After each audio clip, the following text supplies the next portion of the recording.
just what were the takeaways from yesterday. So I just want you to talk, and especially if there was somebody that wasn't here yesterday, just have some table conversations about what were some of the things that you want to remember from yesterday, something that jogged in your brain a little bit. And then I want to talk to you about what our morning could look like in a couple of different ways.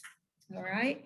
So I'll give you about, let's take about 3 minutes just to have some table conversation about yesterday. All right, so I'll check back in with you about 8:10. I'm looking at the clock from a sideways angle.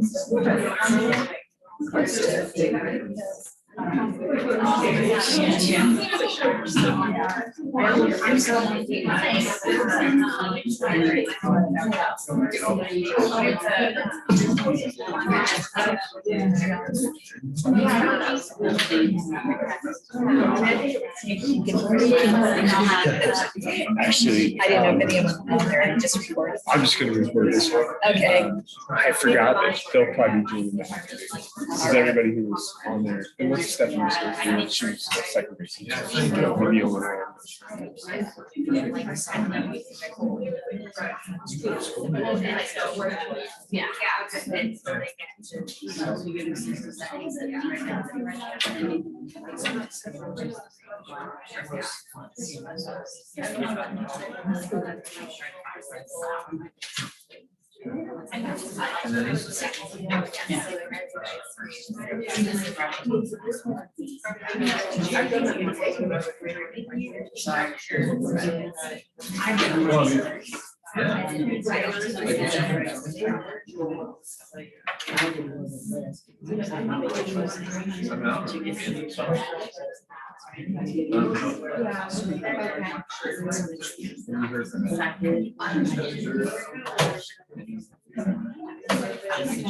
Not recently. Beginning to write a lot of questions. I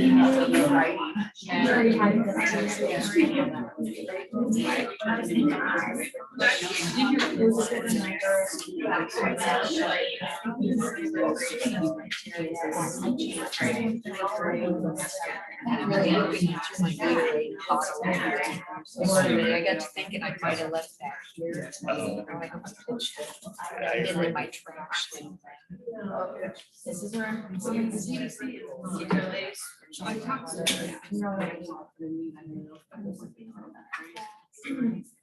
Okay, I'm going to ask you to check back in, and I would just like to hear something from each table, just a takeaway. All right, so we'll go ahead with this table. What was a takeaway for you? I am. What are some of the strategies that you taught us and students, like the 2 topics, we did the Pop-Tart and Oh, ice cream, yeah. and, the adjective detail. Okay, yeah, I like the Pop-Tart or ice cream one as well, because especially when you use it for those 10 consecutive days, you really see a difference in student writing. That came from Doug Fisher and Nancy Fry, and you can access, they have a website, Fisher and Fry, with a lot of free resources, and she spells her last name F-R-E-Y.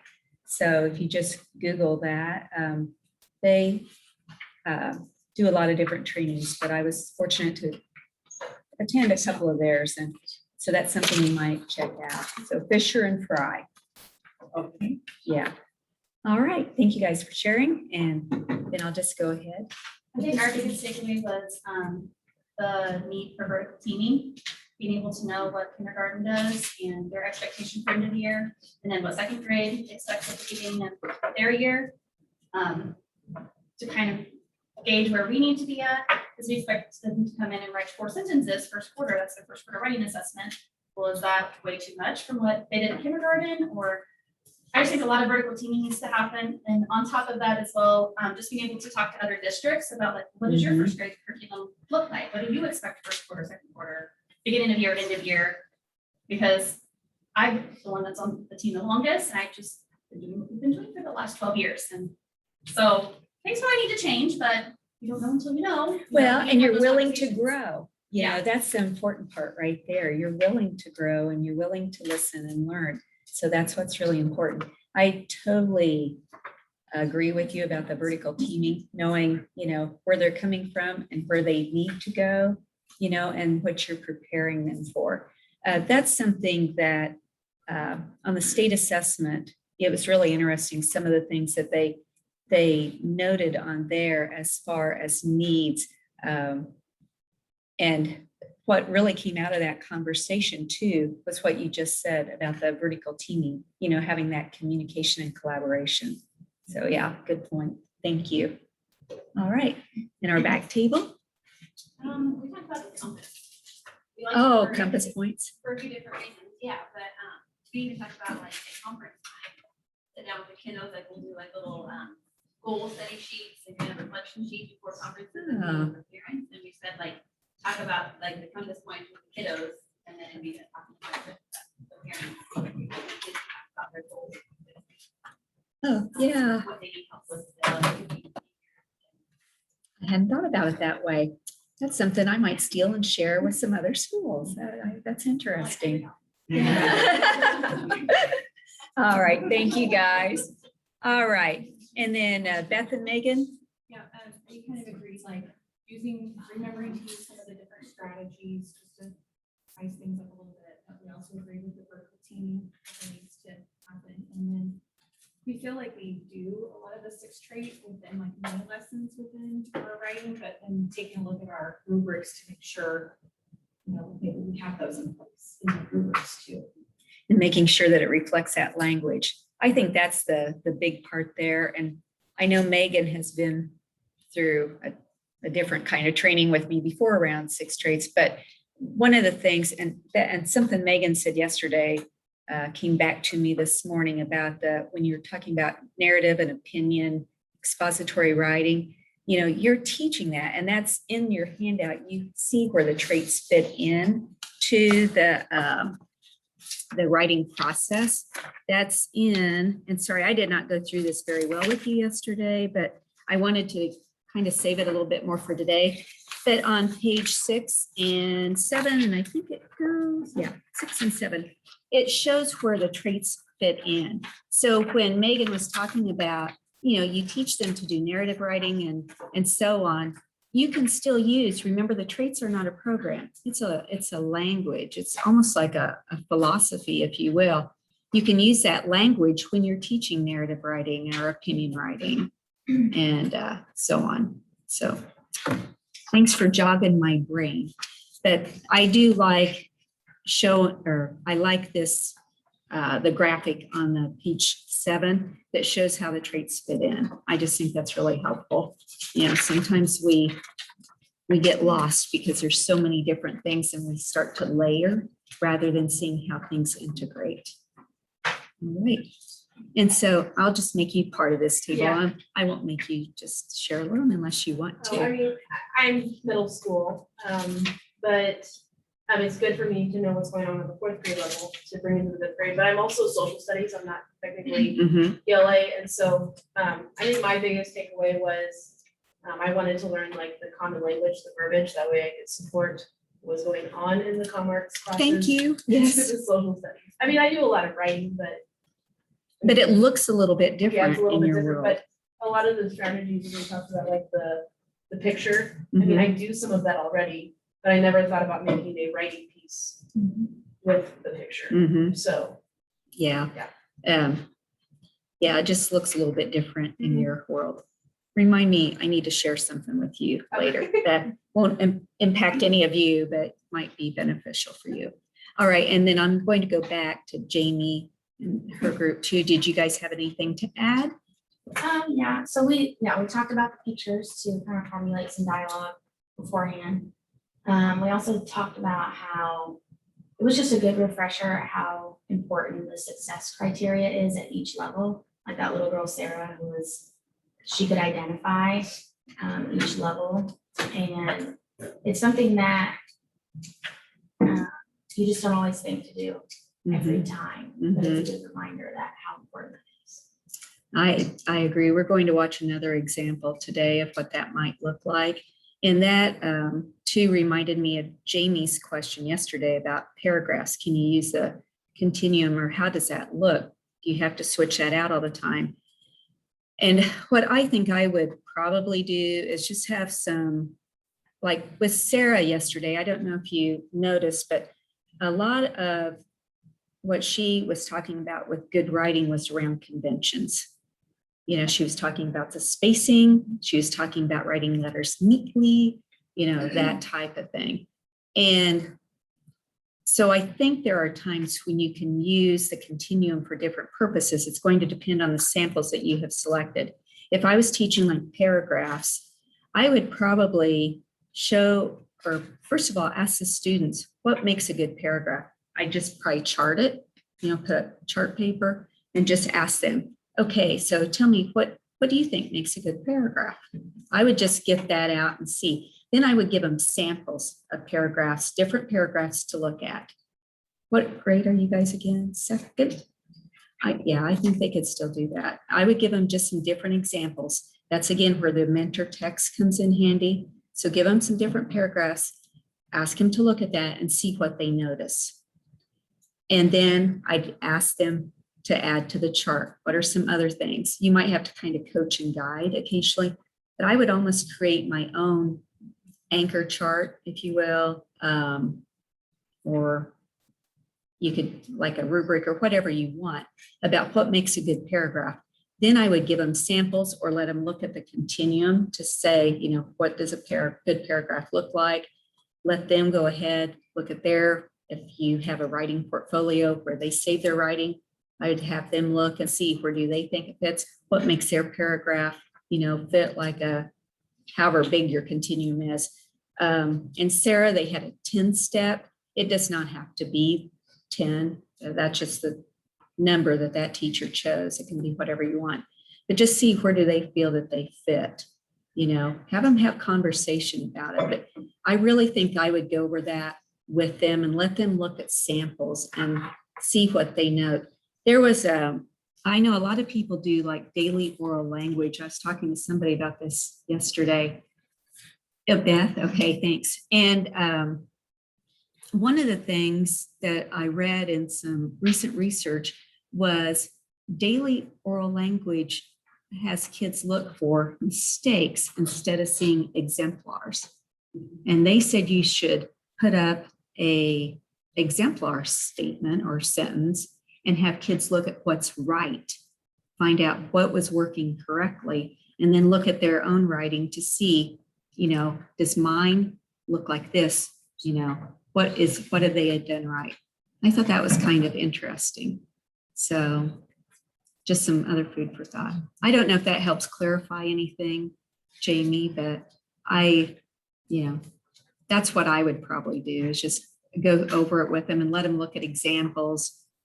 I just know like right now, our scoring guide, it is the 6 traits. Mhm. And so like even on our grade card, we give a grade for each of the traits. Mhm. And so, and you're like, we have to do that, like we've done that Mhm. for a while. So just something for us to Mhm. think about. Yeah, have some more conversation on. Yeah, you can get bogged down, you know, pretty easy sometimes. So it's just really good to have some conversation about it. We can talk some more maybe later on that. Okay, so thank you guys for sharing. One of the things I want to ask you too, I have a lot of other like lesson ideas that we can go through today, but I also know that some of you maybe have brought some samples possibly. Or if you did, that's fine. If you did not, that's okay too. And one of the things I wanted to ask you about was, do you want to do some practice scoring? Do you feel that that's something that would be beneficial as well? If you brought your samples? Or do you want to just get some more ideas and then see where we are? Some of you are going, more ideas. All right. So, well, I'll just do a temperature check late, like about halfway through. We'll see how we're doing. Does that sound good? I just don't want to talk at you all the time. I want to make sure that I'm giving you what you need. So if you came for ideas, I can give you ideas. And do that. All right, we'll just keep on trucking then. Thank you guys again. I appreciate that. So one of the things that I wanted to talk to you a little bit about here is we talked about success criteria yesterday. And when we're talking about success criteria, to me, it's almost like the kids don't always know, like when I was talking about the daily oral language, they don't know what success looks like. They don't always know what a good example is. And have you ever noticed when you're making a recipe or you look up a recipe online, what do? They give you a picture. You always have a picture of the recipe. Have you ever watched like the Great British Baking Show? I love that show. It's brain candy. It's very relaxing, I find. But, they're always talking about, the different models. They show them sometimes, but then they give them that technical challenge. And when they give them the technical challenge, all they do is they just give them like a list of random ingredients. They don't give them a lot of direction. They don't give them any information on what the final product looks like. And you just get a hodgepodge of results. And so it's very interesting. So it's the same way with writing. Kids have to know what success looks like, just like Sarah yesterday in the video. She knew where she was headed. She knew what success needed to look like. So I think, I've had some teachers say, well, if I put that up there and show them what it's supposed to look like, then they'll just copy it. Well, you know what? I kind of did that in college sometimes. When they gave me that syllabus and they told me that I had to do this research paper or whatever, and I wasn't quite sure. And you're asking, well, what does this need to look like? You keep asking questions and so on and so forth, because you don't know. So, but once they get comfortable and they have some time to practice, then they'll go ahead and they'll start exploring and doing a little bit more on their own. So, go on. So one of the things that I always encourage people to do is to start collecting strong and weak examples. Take names off, of course. Trade with neighboring school districts. Make sure you don't have a relative, in the mix anywhere. But I would just go ahead, like you were mentioning about, seeing what other districts are doing. It's great to partner up with other districts and trade writing back and forth, because then you can use that with your students. And you can go ahead and then have those examples to maybe put up on a continuum, or to have your kids look through, to see what's working, what's not working. And it's very effective for all kids. Now, one of the things kids need to know is just because they're not at, like on this example, proficient writer, it doesn't mean that they're a poor writer. If they're back here in the pre-writing stage, it doesn't mean that they're doing anything wrong. They're just not there yet, right? So they will get there. They'll have that time. Sometimes we focus a little too much on like the output. Sometimes kids think you have to write a lot in order to be successful. And that's why it's really important for them to see a lot of different examples of what success looks like.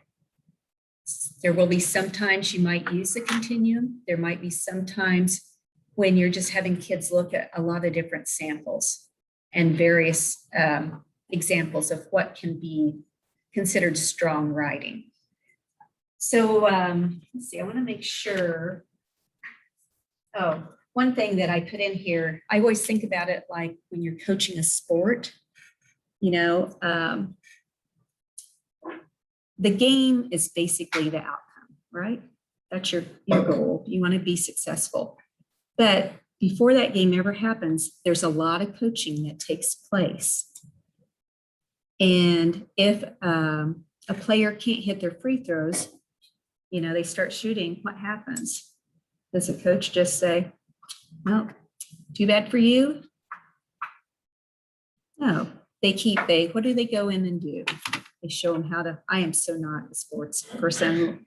I was the cheerleader kind of girl, but they'll show them how to hold their hands to make their shots, wasn't it Shaq, who was a really poor free throw shooter, and they made him stand there and close his eyes and visualize and do all these things. They coached, and it's the same way with writing. We have to coach students of where we want them to be and how we want to help them get there. So some of you might know this teacher, and I don't know if you can see it, but this is in a kindergarten classroom. Amanda might recognize this. And this is a teacher that I had talked to about writing with, and I know it might be kind of hard for you all to see, but we were talking about the writing continuum and what that might look like. So what she ended up doing was she created, this is her rubric, kind of the beginning of kindergarten. And I think this was around October when she did this. And she says, wow, pictures, it says at the top, no stick people, lots of colors, and it fills the white space. So that was her little rubric that she had there. She had things that they could write about, writing topics. It looks like hobbies that they might have, pumpkins, what they want to be for Halloween, the playground, school, what they like to do for fun. So she has, it's all done in picture form. And here in the center is her continuum that she used. Now she had her little horseshoe shaped table right in front of this. And the writing continuum was at student height where it was easy for them to see. And she would conference with the kids. I don't know if she still does this or not, but when I had worked with her, she was doing this. She would conference with the students about their writing, and then the students would look at the continuum and decide where their writing fell. And when she first started this, she used these examples, but then as she told me, as time progressed, she went ahead and collected her own samples. So these are her own student samples from a previous year she had utilized. And I think she still kept some of the titles like pre-writer and so on. But I don't know if you guys can see, but there are stars here. The students went ahead, they had their name on a star, and they would put the star where they felt that their writing fell. And that was at kindergarten. So sometimes it's nice to know that there are real people, I guess you could say, other than Sarah's teacher, that are doing these kinds of things. So anyway, just some food for thought about how one teacher might use this. What I want you to do right now at your tables is just stop and talk about, what's going around in your brain right now as you're thinking about this, all right?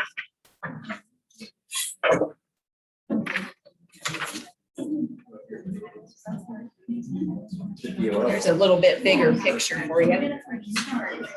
You don't.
I know, it's hard. Because I know, but I always like, wow, like, yeah, you know,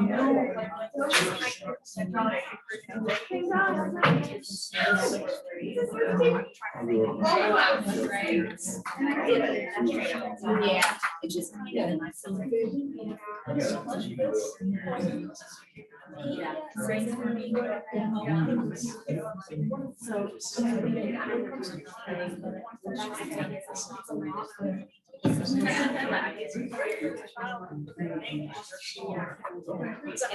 Yeah.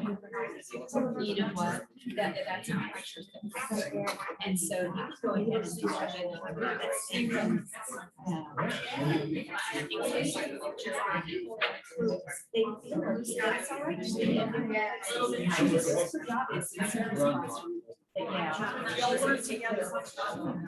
Yeah. So that's that conversation. I mean, I did, sure, and I was in, but that's been a lot of years ago, but I. It was out in the hallways. They already do some grown-ups that have problems with it. I mean, quite honestly, so. It's like a young stuff. Okay, so that was where I was going to practice. You have to like almost.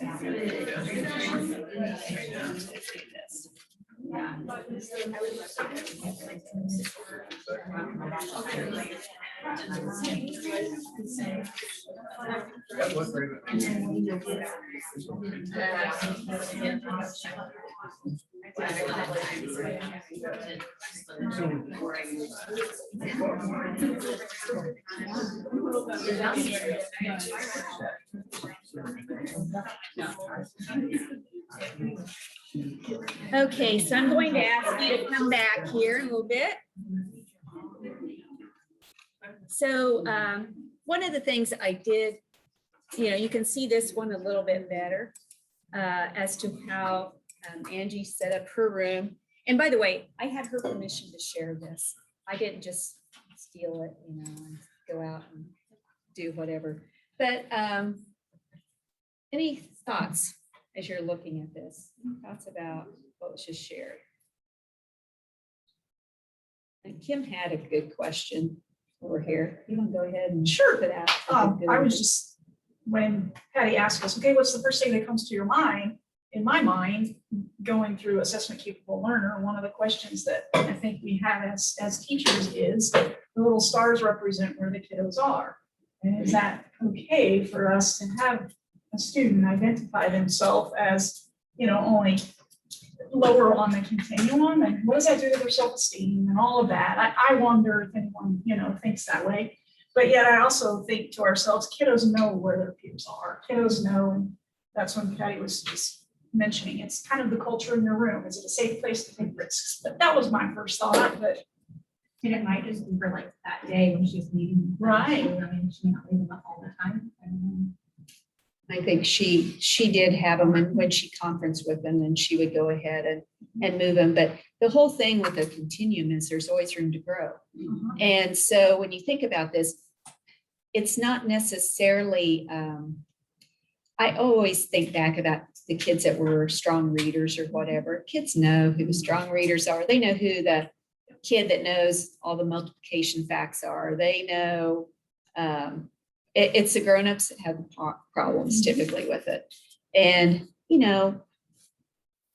that can be an issue, but if you're a true, developing assessment capable learner school, which Beth, you have some background with that. It's not so much about, the grade as much as where I'm going and how I'm growing. Right. And I think that's the thing that we have to help our kids to understand. And again, it's just safe. And this is the way we do business in, third grade, or this is the way we do business in first grade or whatever. And it's how you kind of set them up for success. So, kindergarten, I mean, that's where they first come in.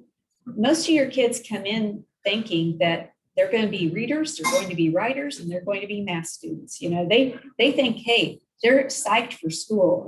And somewhere along the line, they lose hope, they know, I can't do that, whatever. And you might, I know typically you get a few that come in thinking like that anyway, but generally kids come to school thinking that they're going to be successful. They're going to be able to grow. So I think we have to let them know that, yeah, we can grow. And that really takes us into, I'm going to skip that part because that's if we were going to do that other. Go ahead, Beth. One other thing too, because Megan Yes. mentioned like having that continuum for each of the traits. Mhm. Just, like making sure you Oh, have yeah. more ideas, one for voice. You Not just having totally like could. one paper up there. Yeah, you totally could. It's whatever is going to work for you. There's no hard and fast rules saying what you have to have. It's what's going to work for you, so that's something to think about. Megan, do you want to add to that or anything? No, I was just thinking like, there are some people or some writers that have really great ideas and they're gonna get a 4 on that ideas all the time. Yes. But when it comes to like conventions or organization, they're gonna be in that pre-writing stage where they don't know where to break for the paragraph. They don't know where to put those commas or that punctuation. Where they have all these run-on sentences. But like, if they have those 4 ideas, I feel like that kind of gives them some of that like building, hey, you have really great ideas, but we really need to work on the organization of how you're structuring this paragraph to kind of get your point across a little bit better. And that just takes you right into feedback, right there. Voice is another one. Yes. There are some kiddos that their voice is so apparent when you read this, But they don't always know that unless you really Right. point that out to them. And like I said yesterday, kids don't typically become aware of their voice until they're in third grade. I mean, that's when it, typically comes to light. But prior to that, and you have, goodness, some even preschoolers, I've seen some drawings where voice is evident even in pictures, but they don't know it. So it's something when you talk to them and conference with them that you really need to point out. There's always a place that you can build off of and help them grow. And I think that's what we have to remember. And the other thing is when you're thinking feedback, less is more, right? Sometimes it's like, oh my gosh, I don't even know where to start. You look at that piece of writing, you're like, is there anything in here that I can, build off of? But there's always something. I'm somebody that I have an editor's eye. It doesn't matter if I look at something and it can just be the most wonderfully, inspiring piece of writing. But if there's a typo in it someplace or a spelling error, that just jumps out at me and I can't get past it.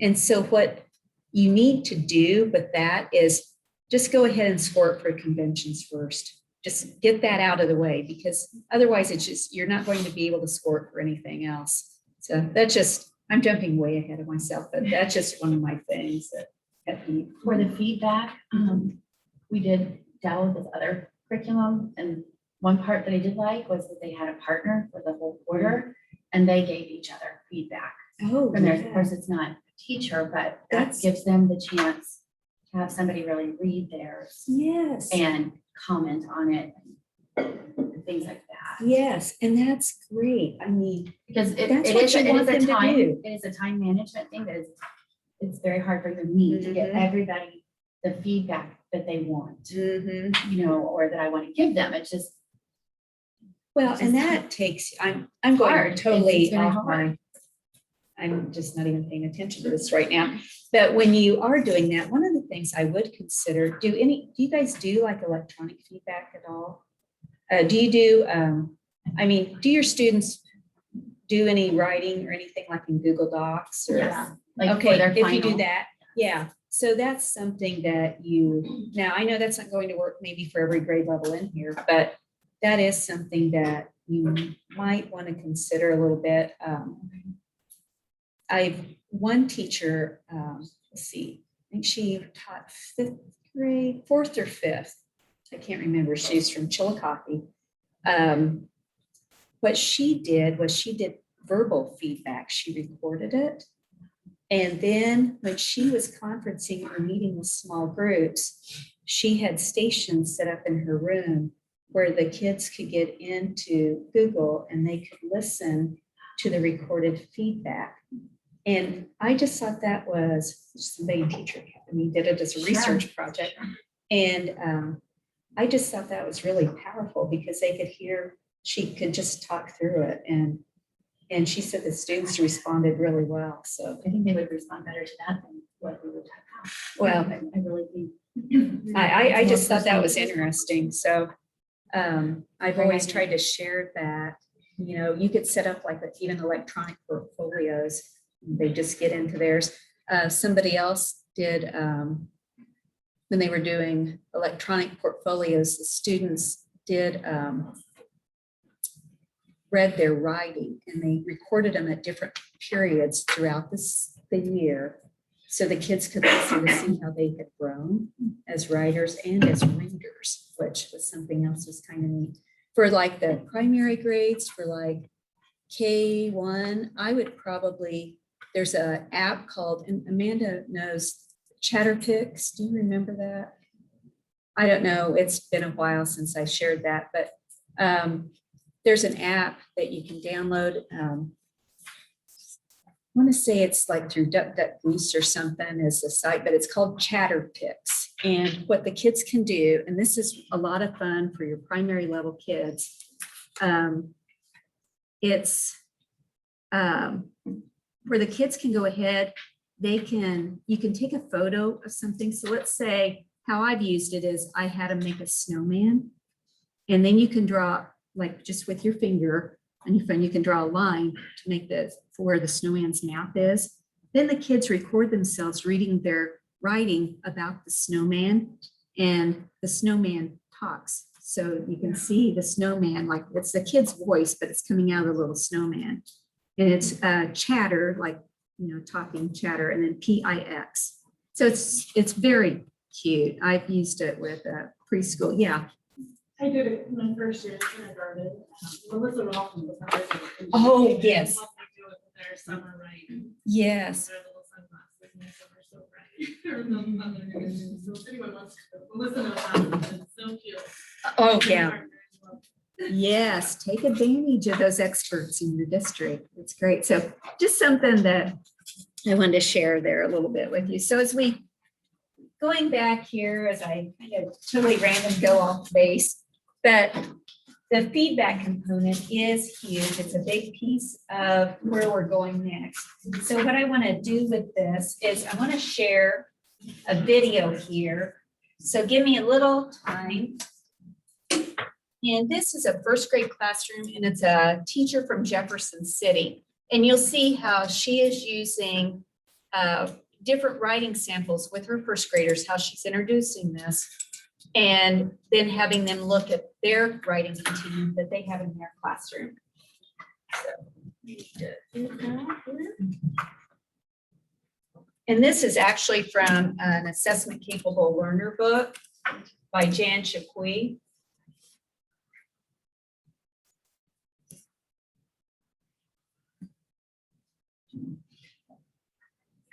And we'll need samples too.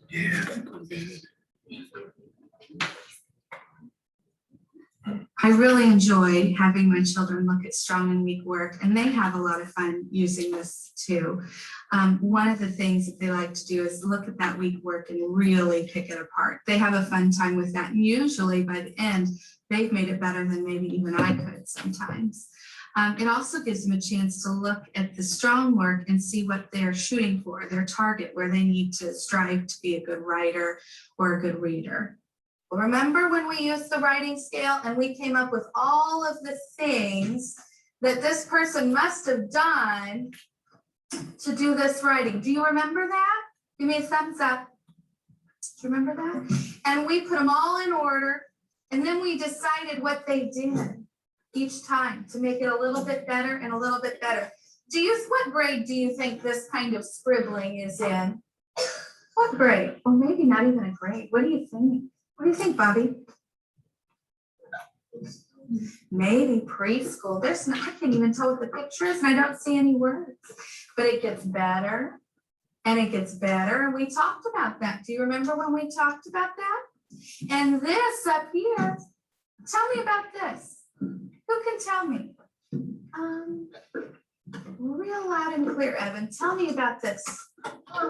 It has lots, it has more than one or two sentences, and it has more than just a period, and they have a picture that matches their story.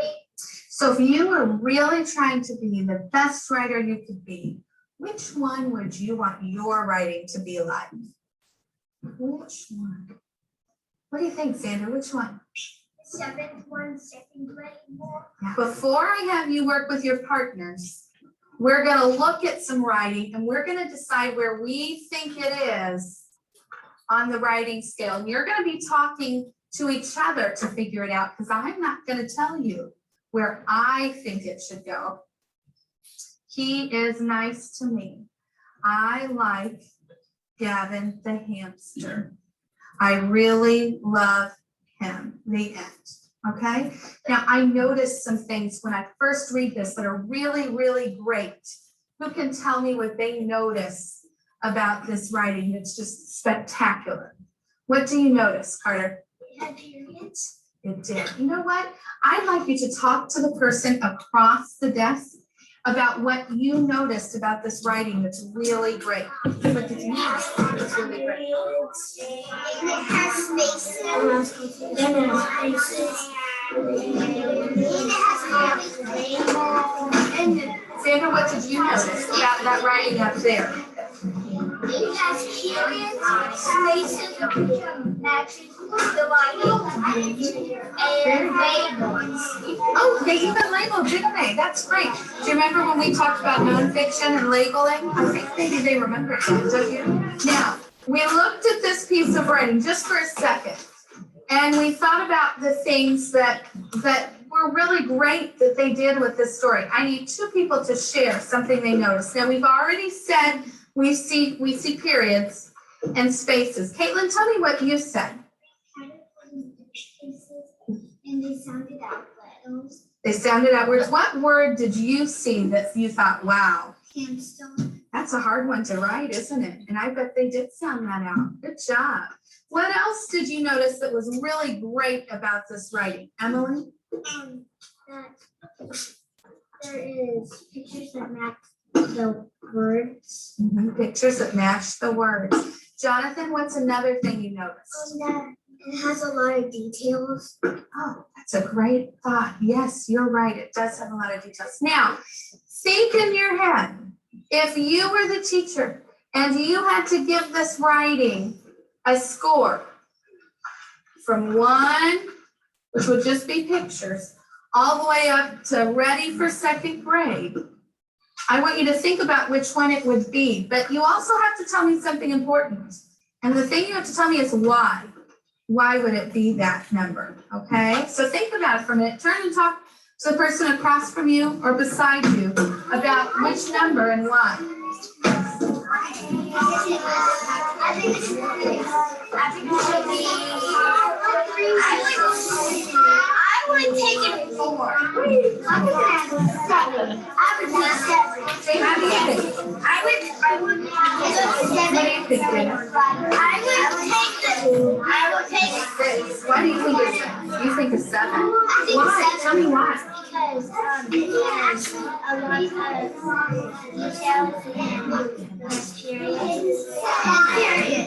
And also a lot of space. What do you think? Maybe a 5? Why do you think of 5? Because it has pictures and words. And are you looking at the words over there to see if some of the things match up? Marcus, Emma, are you guys looking over there to see what things match? You thinking 5? All right, boys and girls, I hear some people that are saying 7. I hear some people that are saying 5. I want to know why. I want to know what number you chose, and then the important question is why? Why did you choose that? Why did you and your partner choose that? What did you and your partner choose, Bobby? You chose a 4. Can you go up and point and show me why? He's trying to sound out mine, but mine is M-Y. Well, look at the writing over here and tell me why this writing is a lot like a 4. Can you tell me? Because they try to sound like hamster. Oh, and you noticed up there that it says that they're sounding out. Okay, does anybody have any other thoughts on what they would give this writing? Marcus, I would give it a 5. do you want to go up and show us why? I would give it a 5 because it has some words that they try to spell out, but some words aren't spelled correctly. When I use strong and weak work, it definitely makes a difference with children because they know where they're at and they can see where they want to get to. And a lot of times when they can see that strong work, they can pick out a piece that they might not have in their work and add it to their work on their own. And then they're the ones that are strengthening their learning. Okay, so what I'd like for you to have some conversation about right now are what are some of the writerly moves you noticed this teacher making? What were some things that you noticed that she did in her classroom as well as the students? What are some questions that you might have too? So just some conversations at your tables. And then we'll have discussion about that.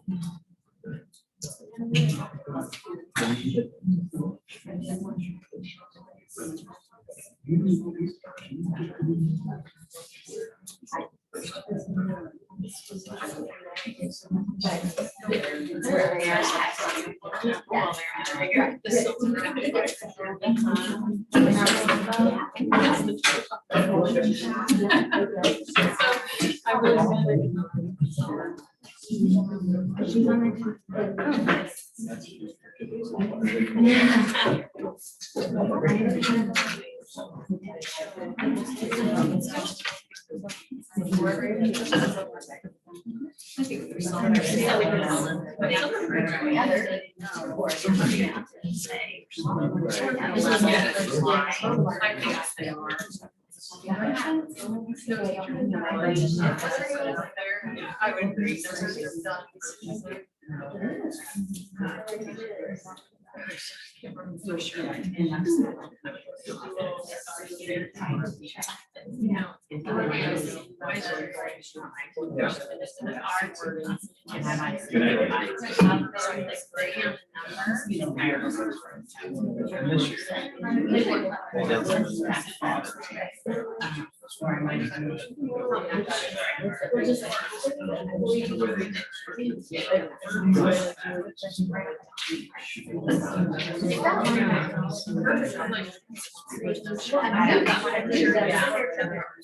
She's in the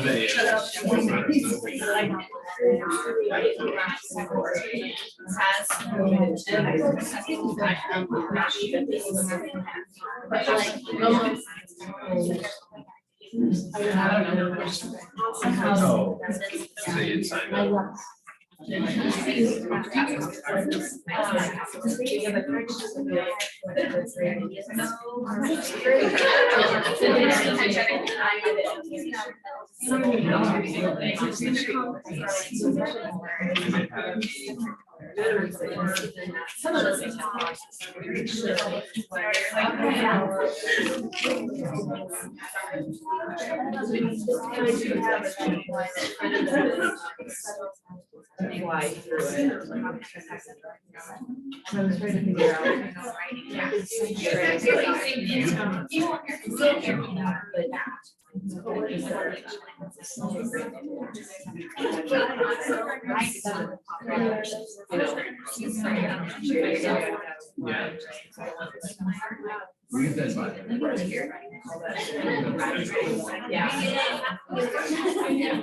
Trying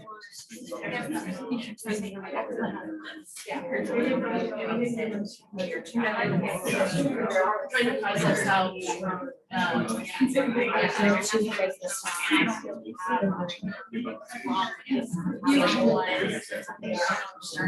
Yeah, I mean, I think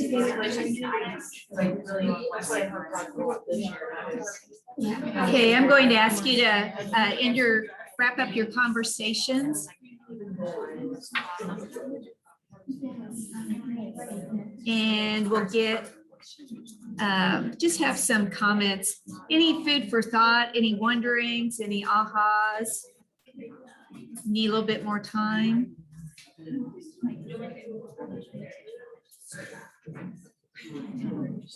Okay, we'll just go around and again, I'll just start back here with our kindergarten table. I'll pick on them just because I know a few of them back there. So what were some ahas you guys had or some wonders? Well, we talked about a lot. I can't imagine that.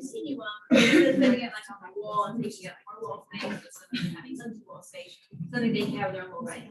Oh. So it'd be like an exercise. Uh-huh. And they would be the ones seeing if they have a star when I was school.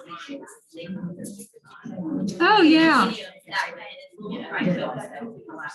And then we moved towards, you would like, right? To, I saw you doing some little moves back there, so I was wondering. Yeah. And we were trying to come up with songs. We had that all about the name, like, all about 6. And then we couldn't figure out how we did it, capital letter series with that, so we need Ryan and. There you go. Okay. Yeah. I'll let you get past this thing, like, no squishy or no crowding. So the rest of his summer break, he'll work on that for you. Okay. So it, you know, it generated some ideas for sure there. And I like to, your kids could go ahead, you know, and bring their little folders in when you conference with them.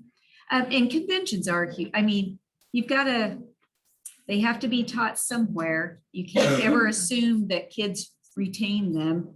I mean, every year I would review, even at 3rd grade, I would review going through like conventions, and I knew they knew to put their name on the paper. I knew they had been taught a period. I knew they'd been taught, you know, capitalization, but I did a quick mini lesson every year, put it up on a chart, and I just held them accountable for that rest of the year. And if I looked at a paper and it had a lot of convention errors, I would just go ahead and just point to the chart, hand it back to them. Sometimes I would, well, later on when I was nicer, I would go ahead and I would put like yeah, with some people in here could tell stories, but anyway, you can put like just tally marks by the sentence, you know, just out to the side, how many errors there might be, and that helps them out, you know, especially for those kids who are always making errors. But pick one error to focus on. If it's a period, just pick that out, work on that, make sure they get that solid before you go on to the next.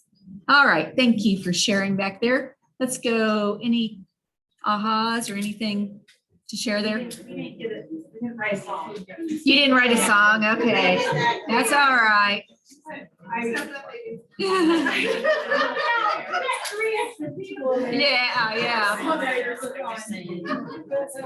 Yeah, her mind's in other places, right? We just noticed lots of student led conversation, and that they had to justify where they placed them. And I think that's a key word right there, justify, you know, hold them accountable for that. Some of those kids too, can't you just picture kids in your own classroom that respond the same way as, I mean, these were real kids. That's what I like about this video, because they're just like, well,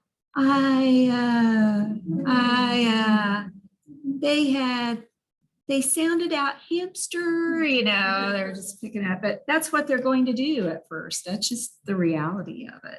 So, and the videographer got a little crazy there, sometimes just focusing on random kids. Like, I'm not sure what that was about, but it's real. That's what I like.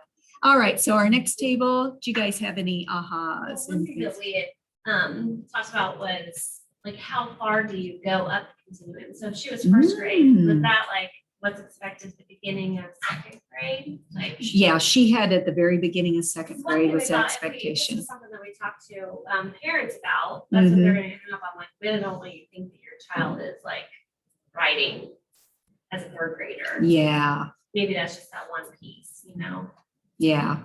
I think that's something, I always, if the kids are happy, parents are usually happy. And so if it's really, if the kids understand the continuum and the purpose of it and they're comfortable with it, usually the parents are, but I do think that's important for the parents to have a really good, solid understanding of it as well, that this is the goal, this is what we're working to, and tell them the time frame. This point in the year, this is, by, May or whatever, this is where we would like them to be. This is their goal, what they're working on.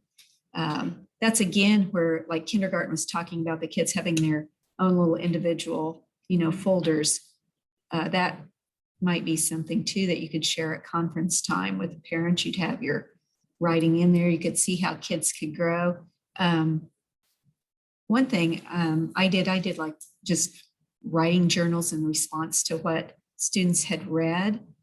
And it was I started at the beginning, but it was I still have a thank you from a grandparent who said how wonderful it was to see how her granddaughter's writing had improved through the year. So I think that would be, I'd like that. I think that's really something that you could explore a little bit more. So good thoughts there. Okay, I know you guys were conversing. I don't know if you have anything that you want to share. I think I'm still processing, like, at the middle school level. We talked about how, including examples is probably a good idea. Like, I would always do like the perfect writing Mhm. response, but my mind's still processing, but I could do one like at different levels. I definitely have a lot of different level students too, from higher level to lower levels. I'm just trying to process how to do that in the social studies Yeah, setting. classroom too. So. Yeah, but yes. And it might look just a little bit different for you, for your types of writing that you'll be doing there. Because you're writing for different purposes. Yes. And so. And a lot of it's a nonfiction Mhm. type, Right, right? right. Still process. Yeah, no, that's good. That's good to process. All right, over here, fourth grade, right? Anything to The share? same, that we like that they were having real conversations and able to justify how they knew where they were at or where a student was at. Good. Okay, all right. And last but not least, any We food? didn't like how they referred it to it as preschool and writing for second grade, because we have some kids that are at that preschool level and always will be at that preschool. Like some of our sped kids that don't get service for writing, they're in our classrooms for, they don't get pulled out for writing, but they're in our classrooms for writing, and they're at that level. That's kind of a self-esteem, like, oh, you're at the preschool level, and you're always like, not refer to it as preschool, second grade, it's refer to it as 1, 2, 3, 4, have numbers or something. So that way Yes. it's not. I wondered if anybody would pick up on that because that's something that she did that I'm kind of like, and in her room, maybe that culture was established and they were okay with that. I have no idea. I know Or maybe nothing she about didn't her. have it down there. Yeah, that could be. But We were knowing also it's a curious district, what I can't. level or what time of year that happened at. Is that beginning of the year? Is that like how she set up her writing workshop and had all those examples and talked about that at the beginning, or is that middle, end of year? Like where was that at? And I was thinking it was in, I think the calendar said. yeah, It did, right. that's what I was thinking. I was looking to the calendar and I was spotted.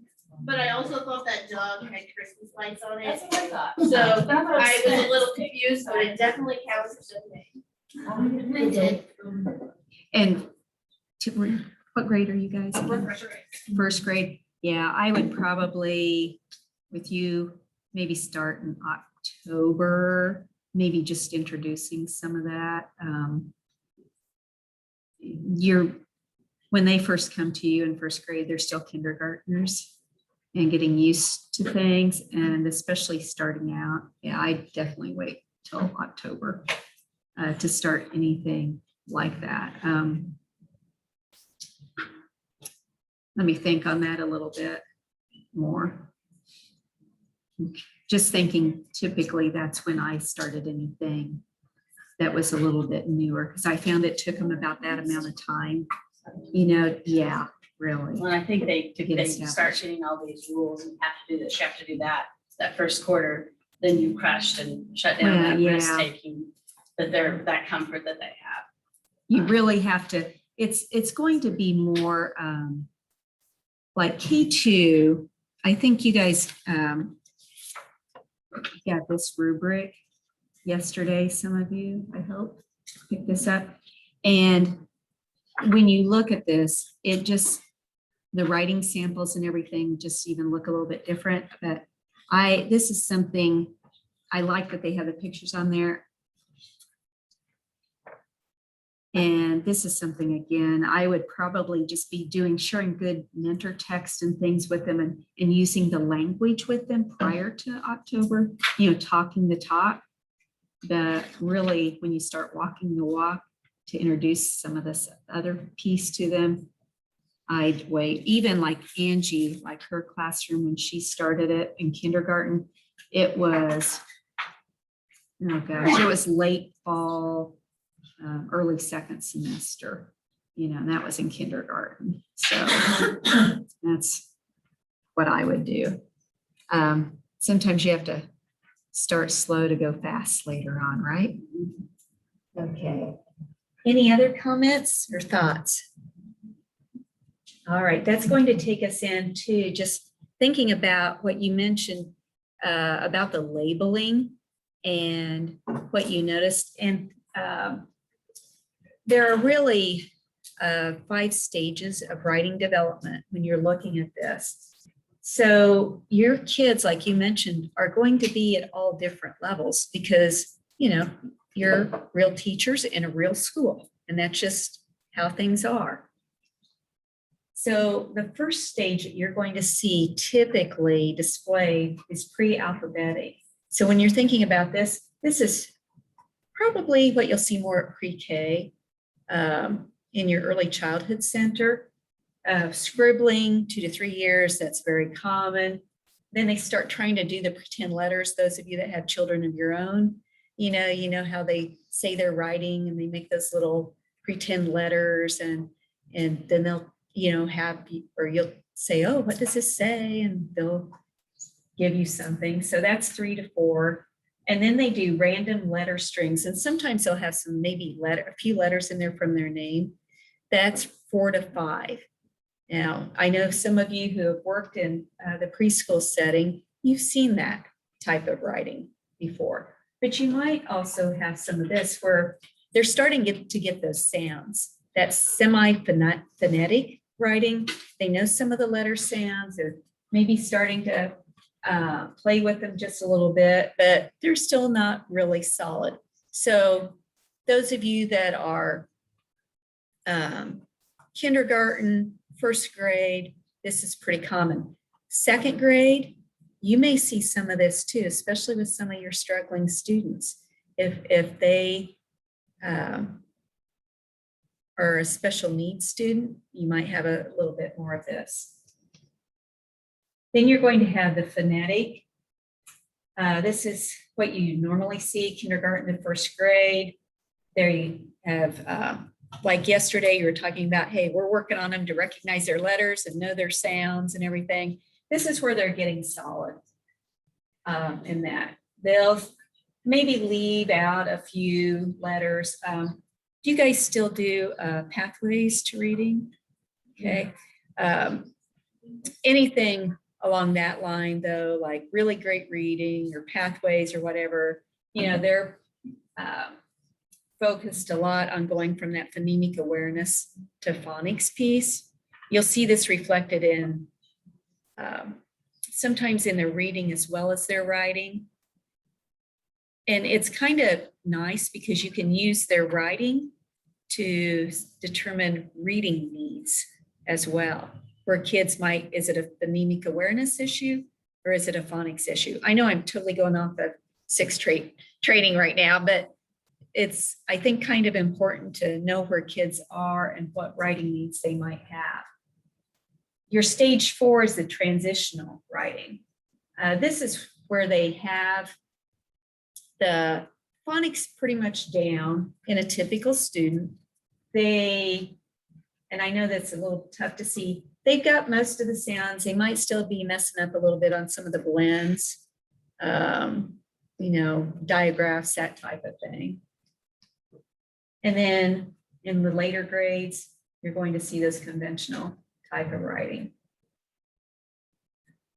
So when you're thinking about your continuum, you have to think about those writing stages and what might be involved. And like you said, you're going to have to think about how you want them labeled, because you're not necessarily going to put up, you know, phonetic stage or whatever. You want to put up something that's going to be work for you in your classroom with your students and with your parents. So then that takes you into the rubric. Going back to the sixth grade rubric, you might want to look at some things there about how things are leveled. There are a lot of different sixth grade rubrics out there. The one that I shared with you yesterday came from Vicki Spandell, her work, and it was a teacher one. The other one that, this one, that's for the K2, I think I got this, yep, I did, from, there's a site, Northwest Education, I think they're in Oregon, Washington State. They had created this one. There's so many different versions out there that schools have created. The one that's on the slide came from the Santa Rosa School District. It's what's going to work for you as you create and look at your own. You know, are there places that you want to enhance or elaborate on? So what we're going to do now is go back to our traits.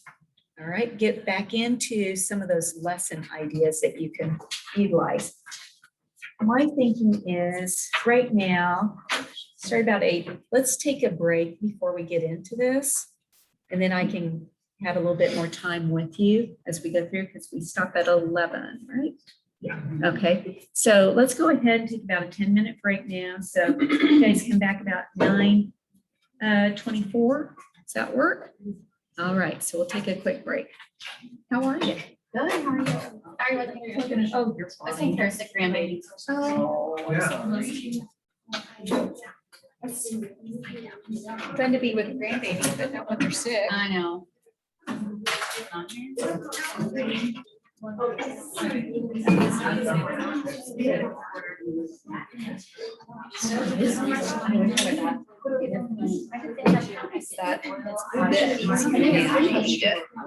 take a break. Yeah.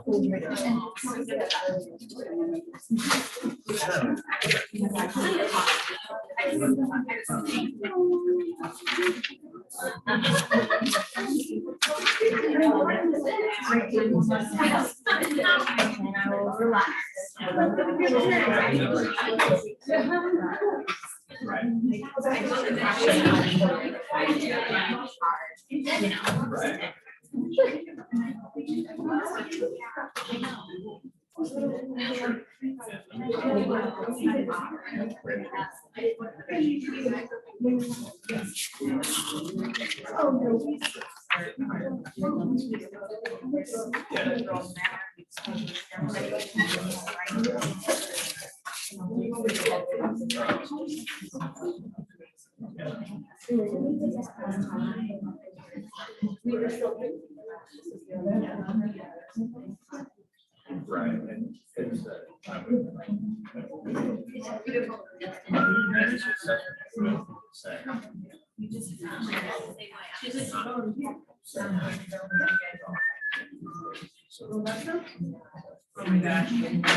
So,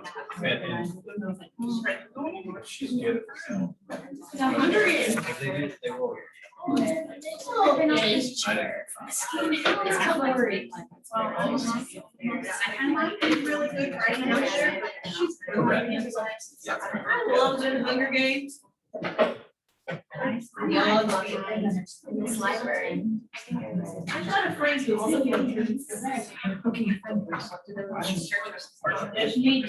Yeah. Do you know what feature?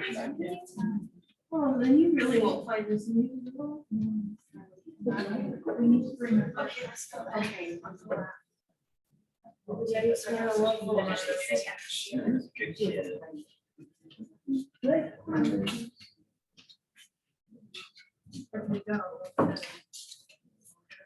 Quick winner. What? When's baby coming? You can. Today? Today? No idea. Here. He's here. I think I'm gonna do a turkey trot outfit. Oh, Isn't that what kind of, I yeah, was just gonna Simon say, got here, see, that's exactly. bumped in Mr. Simon. high expectations. Well, we are close to the hospital. You can just trot up there. Yeah, I might. Take that. Take the pat. Yeah, that's what I was gonna say. Get on the track, Megan, and back on it. When we had Simon, there was a Coffee, I don't know, who, some first grade yeah, oh, yeah. examples or what they use. Patty, who was the Chillicothe teacher you were talking about? Do you remember? Ellen Gott, Oh, yeah. Okay. yeah. Yeah, Oh, yeah, because I forgot, you have a history. yeah.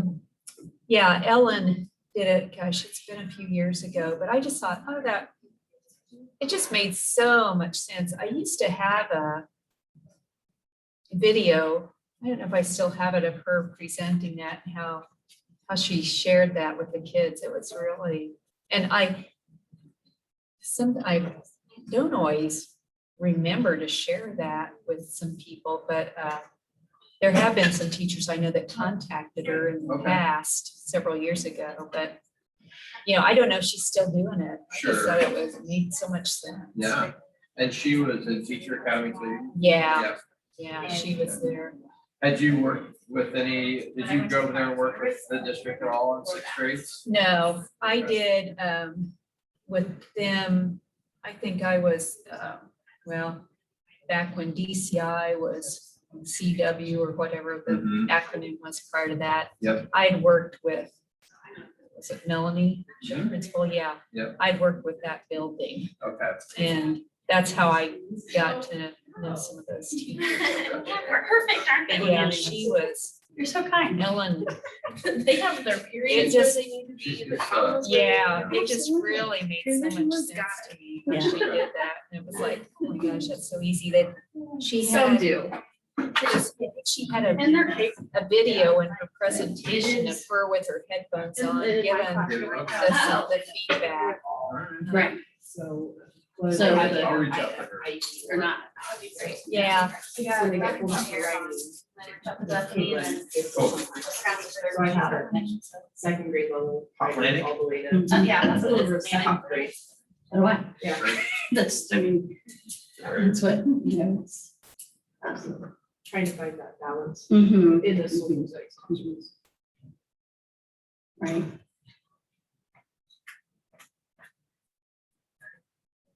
yeah, you'll have to tell Ellen I'm taking her name in vain. I would. I would tell her good thing.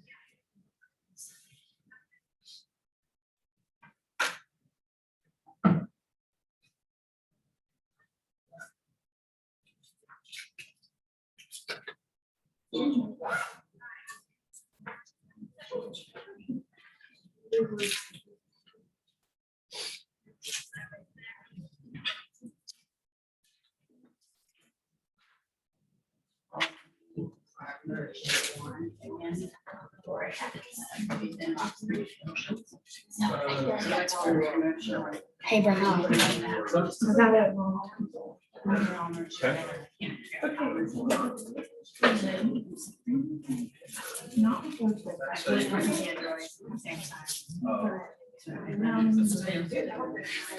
I haven't had a. That's right.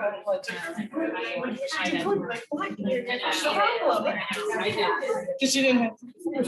When I saw that she did This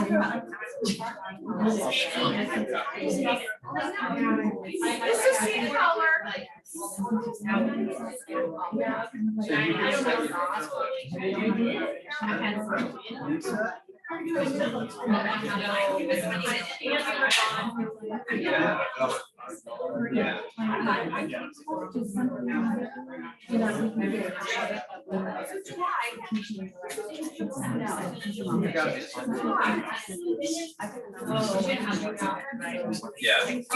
Yeah. Well, I just thought, I'm like, this is.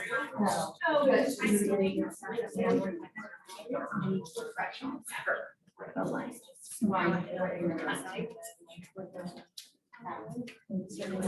I'm just.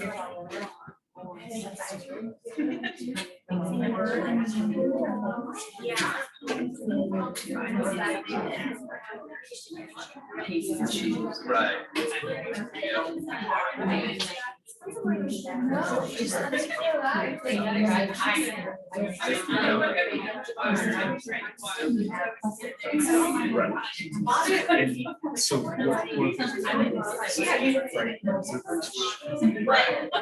and so one of the things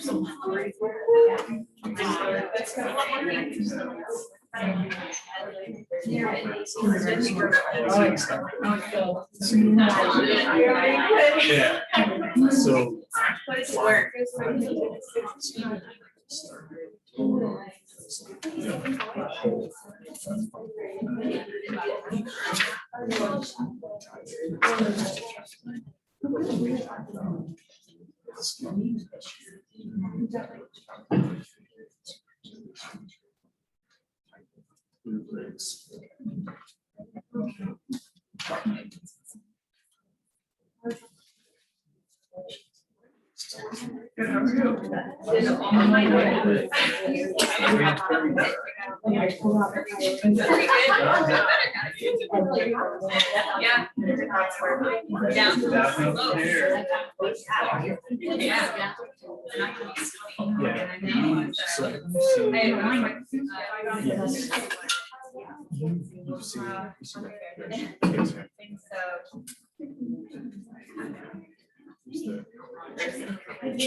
Work to me, you're like going away.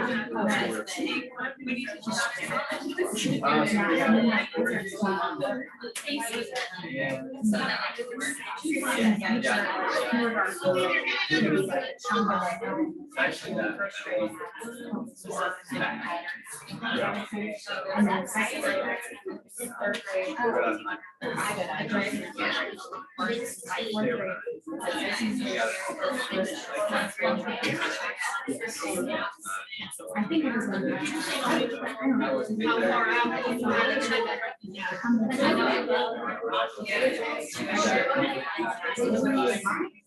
How far out? It would be nice.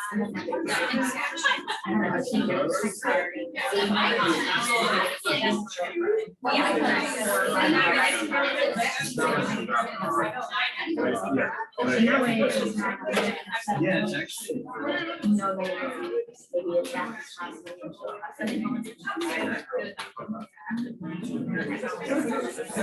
Well, but it is, So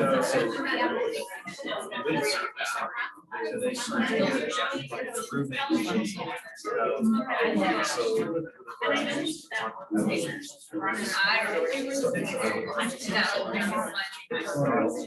Right.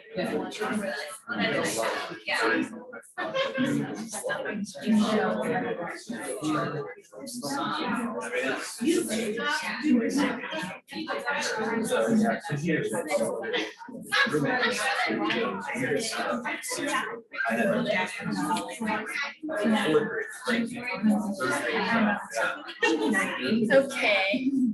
I'm going to ask you to come back in 5, 4, 3,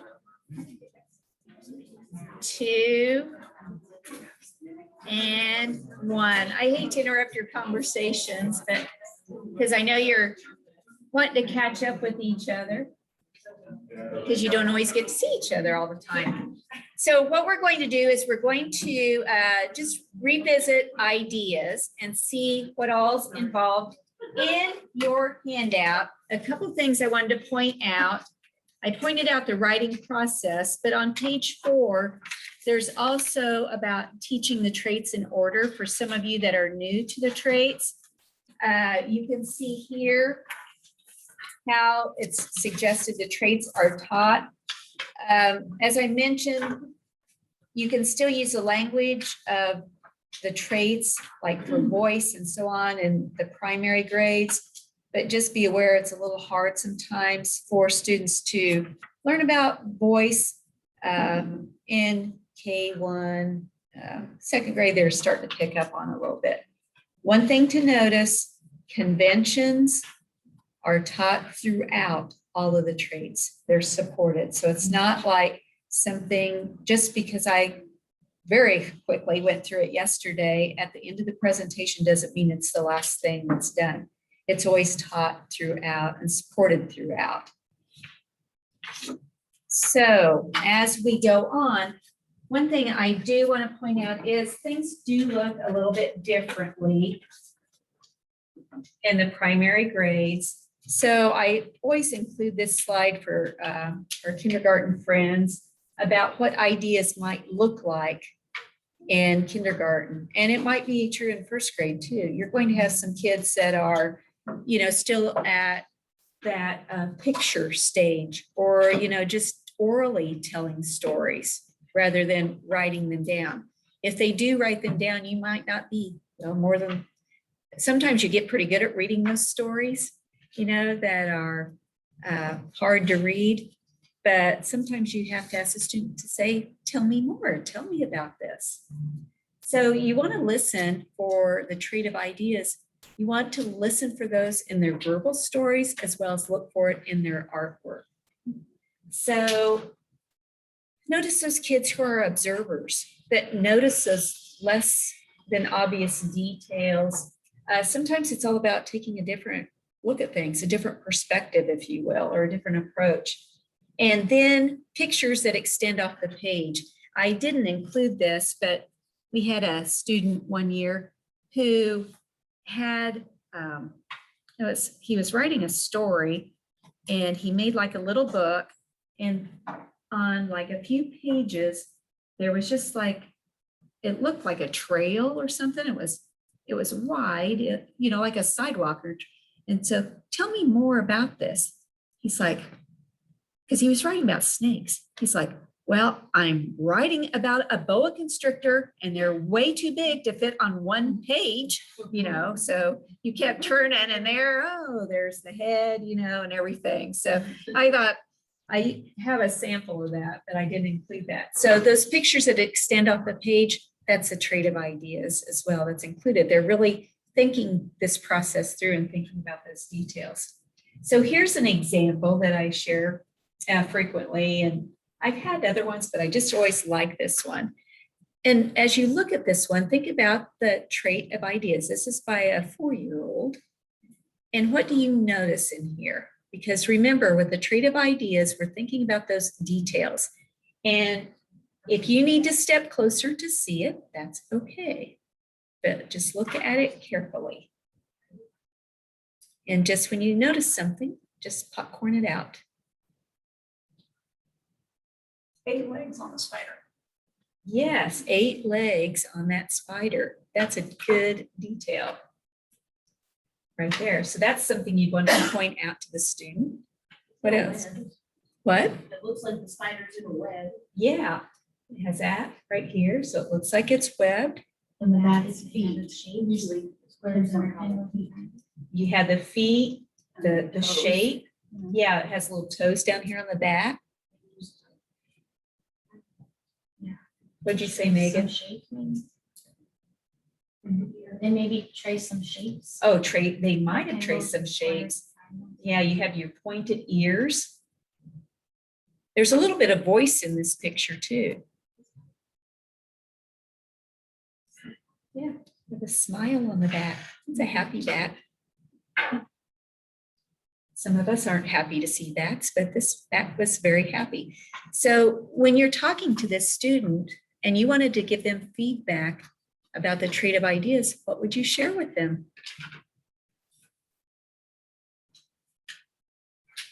That's something you would say.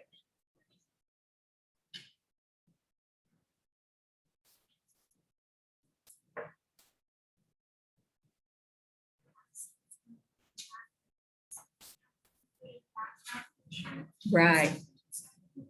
Right. I think that would be something I would want to know. So tell me more. Tell me more about this. Connection between the cat and the spider. Right. They both look happy, so are they friends or? Lunch.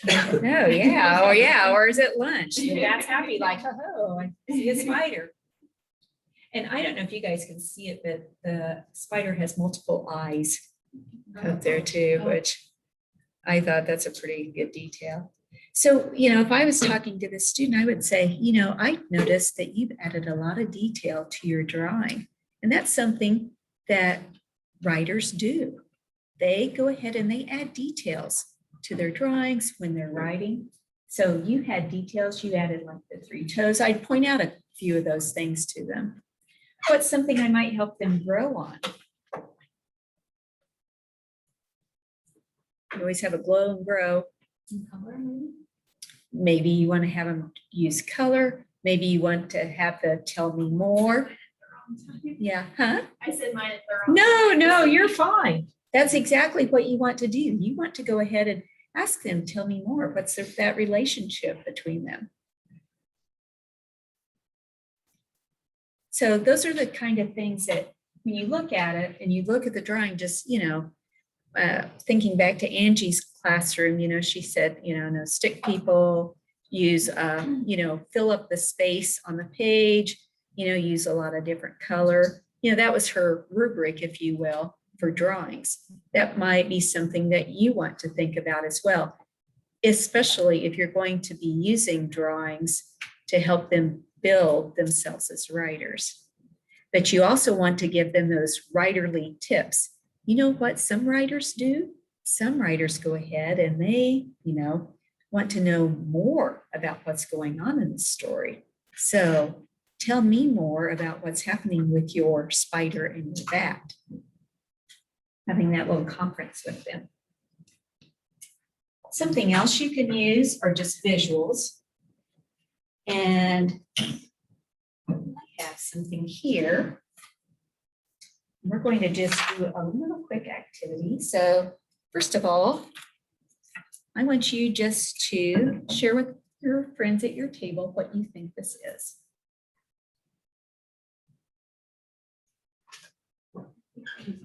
Don't steal anybody else's ideas here. There are no prizes, by the way.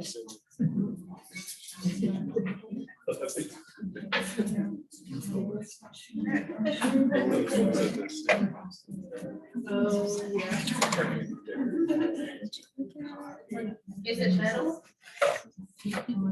No, it's not metal. It's kind of like a, now this is kind of like woven. And this is kind of like, I'm not sure what this material is, but it's not metal. It's kind of like, almost like a pressed, I don't know, like plywood or something, I don't know. And this is like string. So any predictions about what this is? Hat box? I thought it was like a pie or a cake thing. Oh, Carrier, when my yeah, cake grandmother's carrier. having something similar to that. Oh, okay. I don't know why. Okay. So what makes you say that? I mean, really, when you think about it, your grandmother had something with it. So when you think about that, that you're making that connection there, right? And Megan, why did you think it's a hat box? Because I somehow acquired some old hats and one came in something very similar. Oh, okay. So using your background there, anybody else have any thoughts? I was thinking for like yarn and knitting things. Okay. So why do you think that? Probably because my mom used to crochet, Mhm. and I don't know that she had one of those things, but. Kind of reminds you of that. Okay. Yeah, Any other something. thoughts? Any other thoughts? We think there's a snake. And what makes you say that? My grandma used to be a snake. And, you know, and you wrote that book that where there's a snake extending out the pages. Okay, so when you, yeah, there we go. So with this, what can you tell me right now about the person that might have owned this? Just go ahead and just stop and jot or visit about it.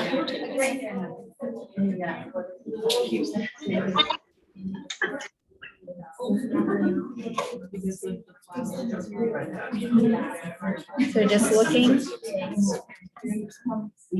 at it.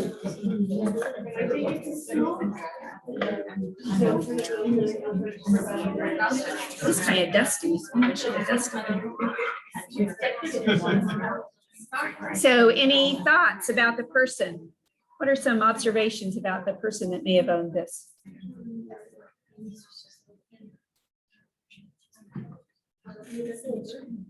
Somebody that was older?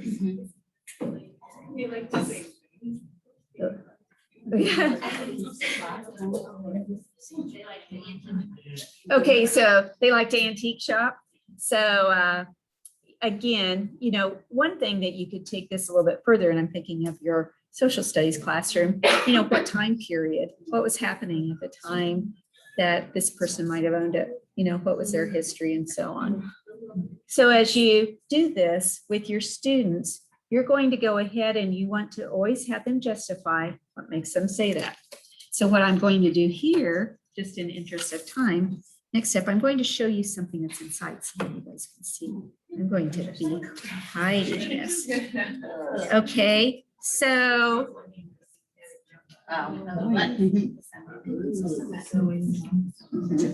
Okay, so now these are buttons. So now what do you know about this?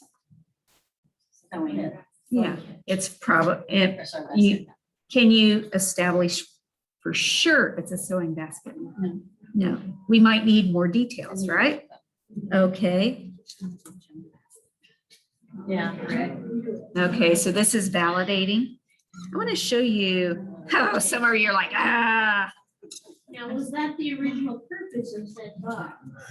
Well, let me tell you, there are little spindles in here for the thread to set on.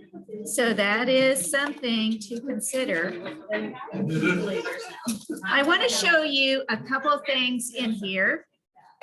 And I want you to tell me a little bit more about maybe the person that might have owned this. Probably a seamstress, maybe a dressmaker. What else? To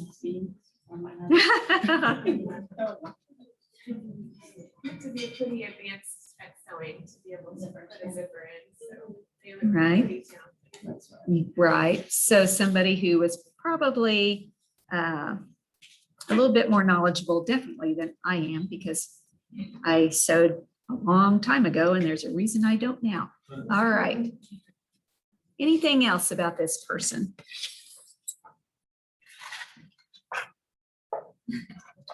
I'll show you a few other things here.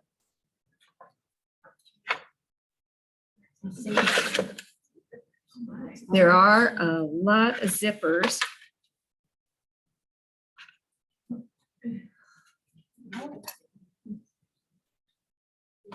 I think it was like when they made these questions, that they kept everything so they could reuse it.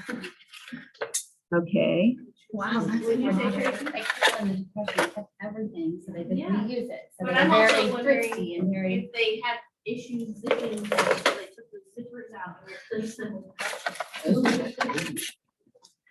There's only 3 buttons compared to like 20 zippers. That's a lot. So you have all of these zippers. The lace. You have, this is a wooden spool with thread. So what are, you've had some different predictions about this person. So thrifty. What'd you just say? She likes the color blue. Might like the color blue because of the blue lace, blue thread. Let's see, this one, just a zipper. Somebody said, I think I heard over here, thrifty, maybe lived during the Depression because it saved a lot of things. All of these zippers have been ripped out of something else. You know, none of them are new zippers. So somebody who reused things. I remember when my grandmother passed away that my cousin and I were helping clean out her house. And I don't know how many bread twisties, bread bags, things like that we found because she lived through the Depression and you saved everything. And that habit continued through her life. So with all of these things in here, we could go ahead and have students make a prediction. And here you can see, and almost all the spools are wooden. There are some, I know, you can see what's in here very well. But we could go ahead and have the students, you know, write about this person. We could go ahead and have them, if they're younger students, orally tell the story or draw a picture. The ones who are able to write, go ahead and have them write. First of all, write down their prediction. What's going on? What do you think happened? You know, who was this person? Then each time show them a little piece of evidence. Let them check, see, does their prediction change? If you want to extend it into, and it doesn't have to be this, I mean, it can be whatever, but you can also have them extended into like a time period. So when you're embedding writing into your content areas, have them talk about this person. What was going on? If this person was living during the Depression, I mean, this could even be an introductory activity to teaching about the Depression. What would you go ahead, you know, and see? What was this person, you know, hearing? What were they experiencing? Bring the senses into it like we talked about yesterday. So this, I did get it at Minnie Lane, the little antique place. I don't know why, but it was one of those things that for being somebody who doesn't sew anymore, just caught my eye. And I keep thinking I need to get rid of it. And every time I pass it, I'm like, oh, well, no. But if anybody is really in the market for a really good deal, I have a really old sewing basket with a lot of torn out zippers in it. So yeah, wonderful deal.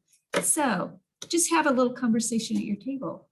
What are some things that you can think about that you might be able to bring in and use as an object to stimulate some conversation around the trade of ideas? And then I'm going to give you another idea lesson that you can do. All right, think about how it might look in your classroom. Think about it from different content.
Okay,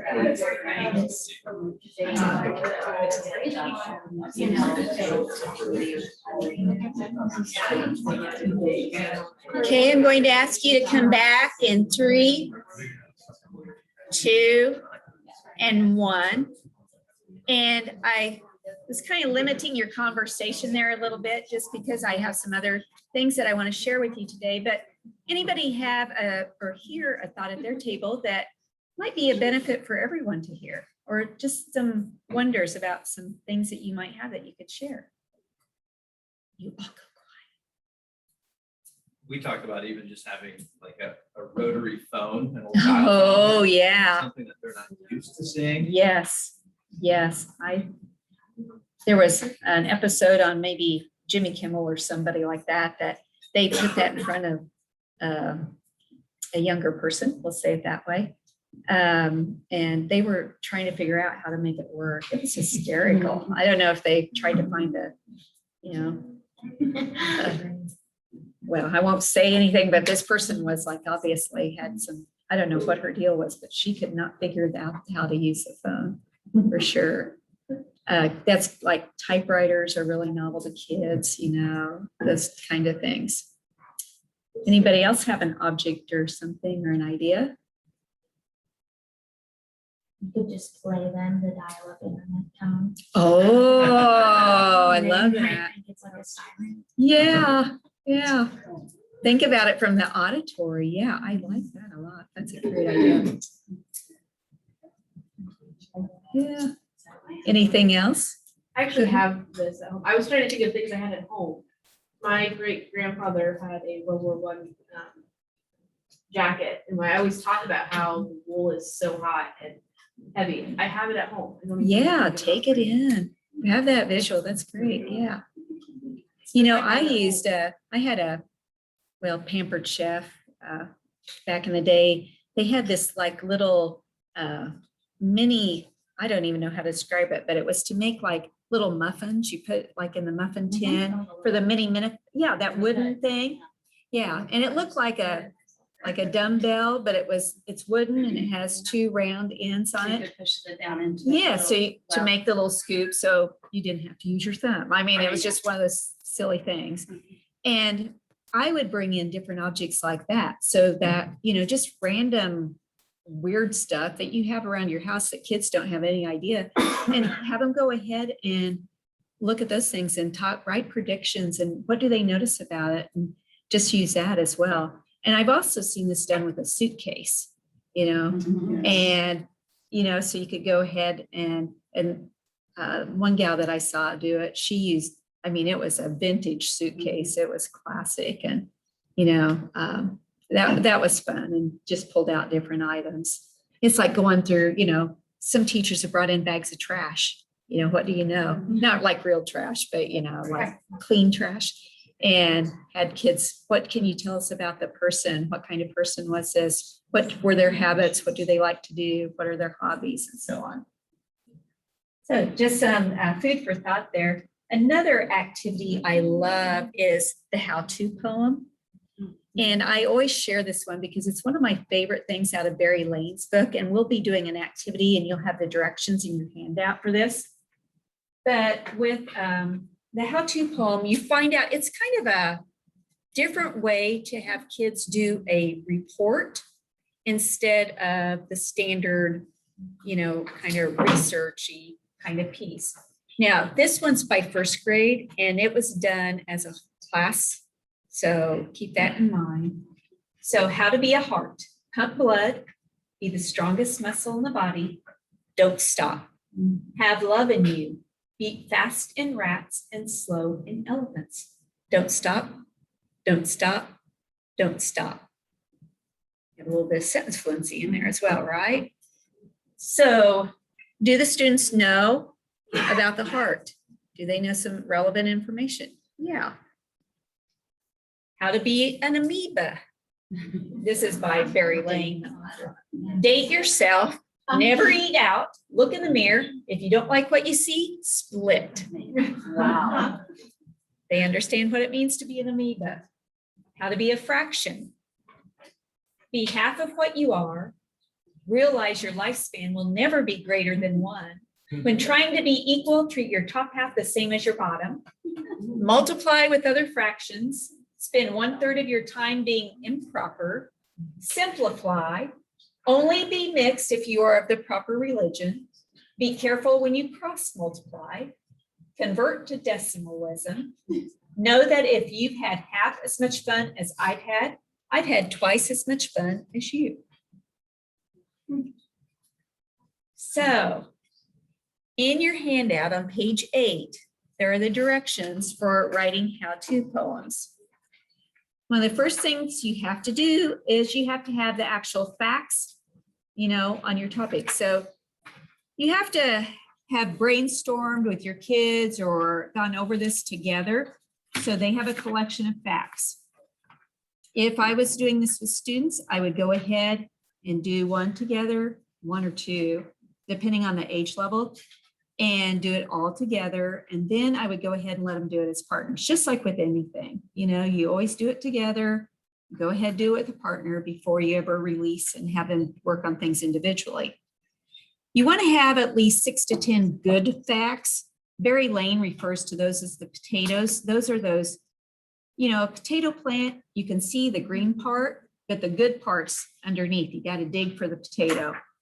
So you want to have those facts that are the ones where you zoom in a little bit on the details, want a little bit more interesting. And you always start out using verbs. Do this, don't do this. Now, in your packet on the next page, you have facts about golden toads. So using the directions with a partner at your table, or if you're a smaller table, if you want to do it like a team of 3, that's fine. I would like for you to write a how-to poem about golden toads.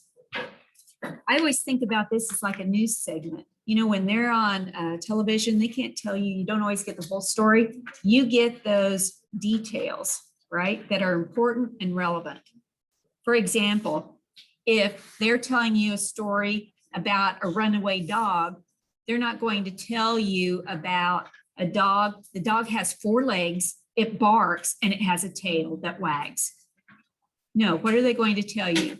They're going to tell you the dog has a brown spot around its left eye. It responds to the name Happy. If you see this dog, call da da da da da.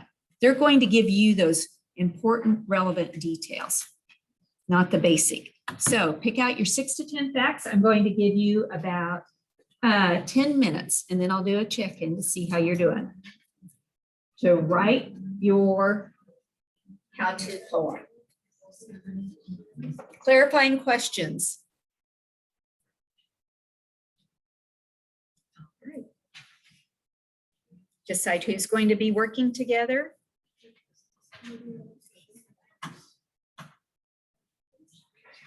And pick out your facts.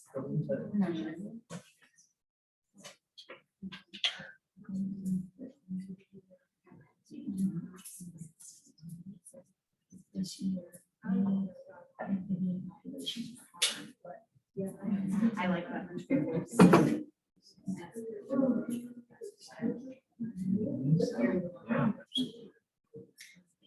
Brian. Right.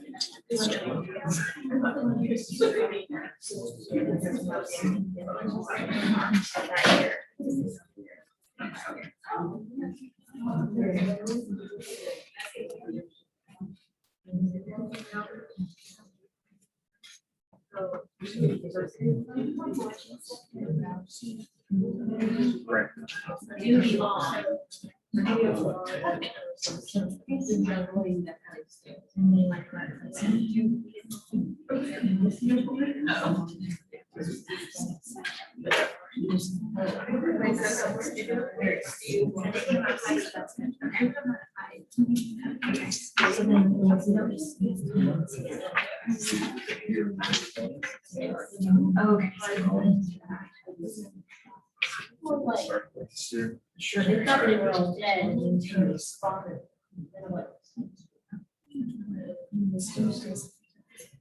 I know, I got really loud. So we would just.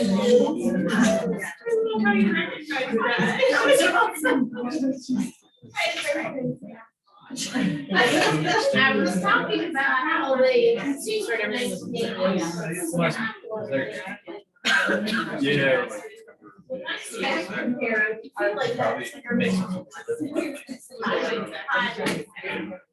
Like, you know, it's kind of a little like teach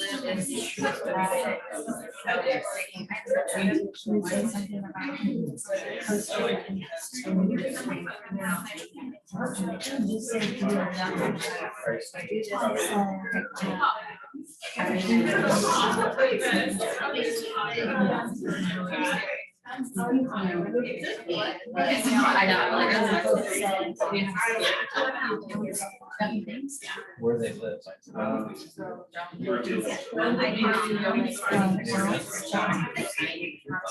We would say instead of. You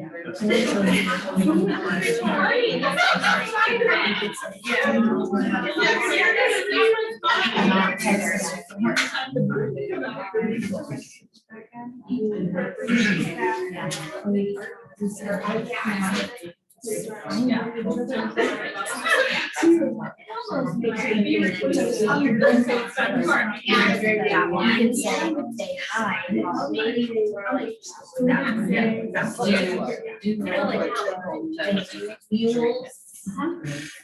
Do hi. And then next time, accept me. Most of the year.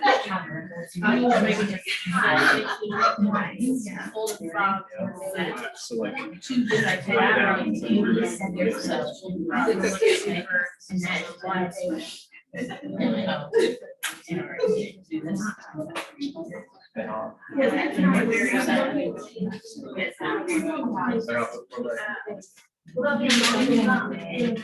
They might only.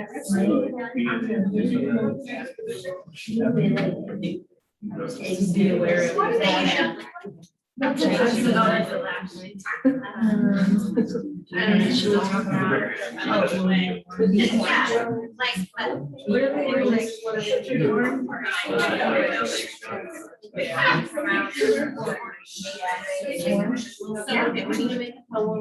That's what it said.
I totally see here.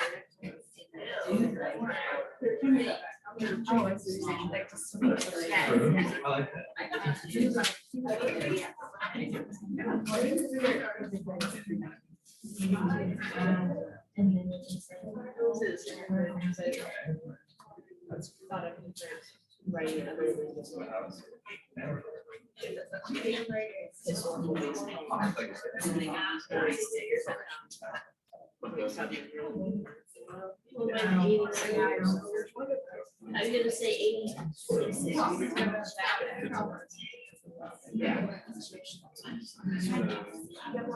Or like this one, the newspaper articles, they write. I know,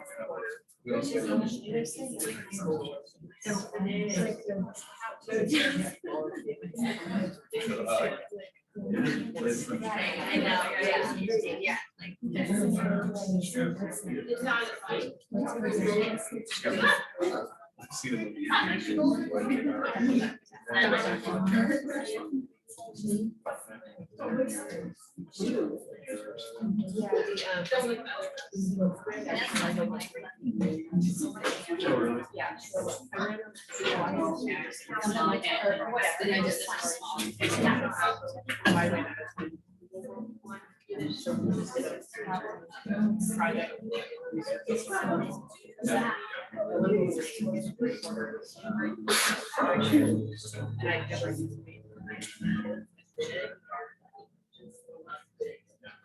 They thought it was so much fun. They're trying to get. We'll give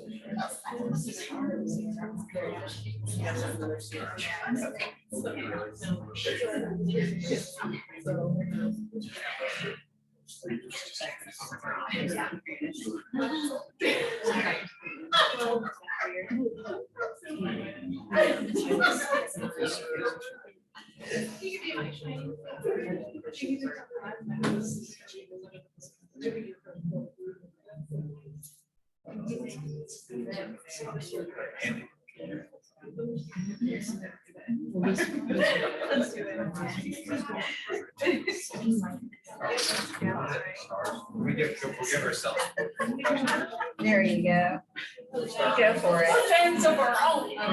You can go ahead and do your own celebration. It's We quite all right. self-reflect, we're giving ourselves lots of stuff. There you go. Just as long as you can justify it, there's evidence.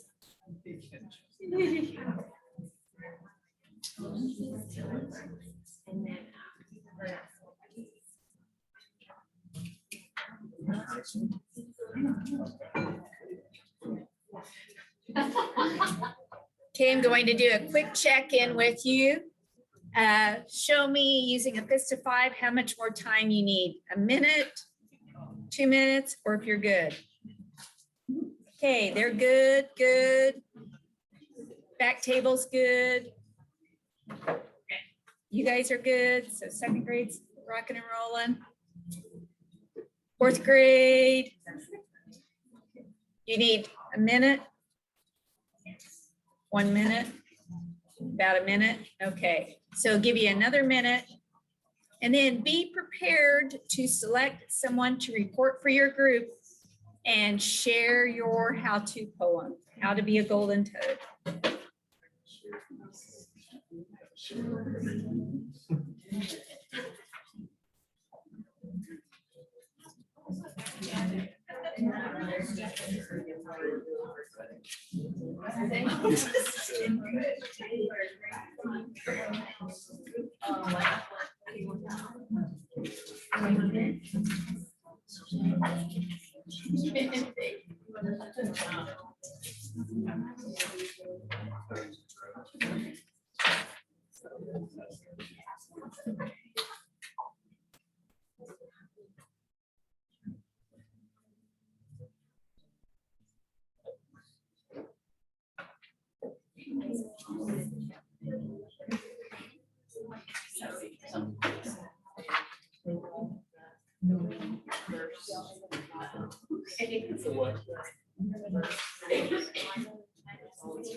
Okay, I think we're ready to share out. So let's go ahead and I want whoever the reporter is for their group's Golden Toad segment. I want you to stand up at your table, please. And then you get to set after you read. So everybody stand up if you're a reporter. If you're a reporter, you have to stand.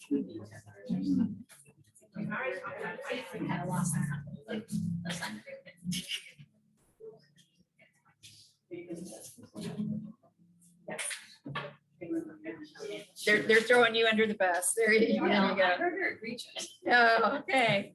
All right. Now, we're going to hear our Golden Toad segments about what is relevant for the Golden Toad. So we'll start over here. Okay. Golden toads. Golden toads lived in wet places. Golden toads hopped on 4 legs. Golden toads hid from strangers most of the year.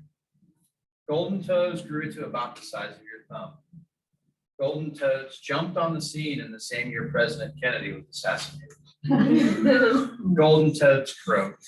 in 1988 to 1989. Okay, round of applause. Good for you. All right, thank you, Jared. All right, ready to report on yours? Mine, well, ours, is how to be a golden toad, be an amphibian, live in the Costa Rican cloud forest, don't inhabit Texas or Florida, pop pop, stay hidden for most of the year, squish, splash, never let people lick you. Oh, all right, another good round of applause there. Okay. All right, here we go, first grade. Do hide in other places, don't come out of hiding except to mate and lay eggs. Stay clear of Texas and Florida, don't lick the toads or you will disappear too. Don't lick, don't lick, don't lick. Oh, alligator clap. All right. Good one there. All right, kindergarten. Have orange skin or legs, be as long as a person's thumb, hide for most of the year, come out to party, mate and lay eggs. Bow down on vertebrates and don't lick. Oh, good one. Another alligator clap. Okay. All right, Megan and baby. Okay, orange amphibian that hides in the forest. Invertebrate diet, lived only 26 years, mysteriously disappeared. Ooh, mystery. There we go. All right, second grade. Golden toads do live in wet places, not Texas or Florida. Hide, except to mate and lay eggs. Be orange, disappear in 88, never to be found. Ooh, snaps. All right, Brian. All right.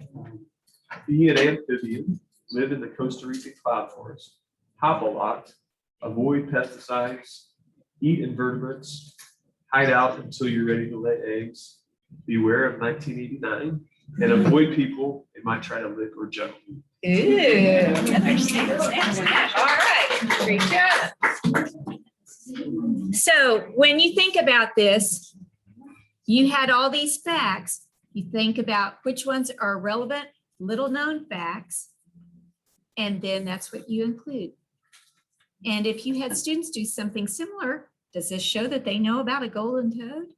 Yeah, you probably know more about a golden toad than you could ever care about, right? I'm gonna do some research. Yeah, you go for it. Let me know. So you can find out a little bit more about the golden toads if you would like.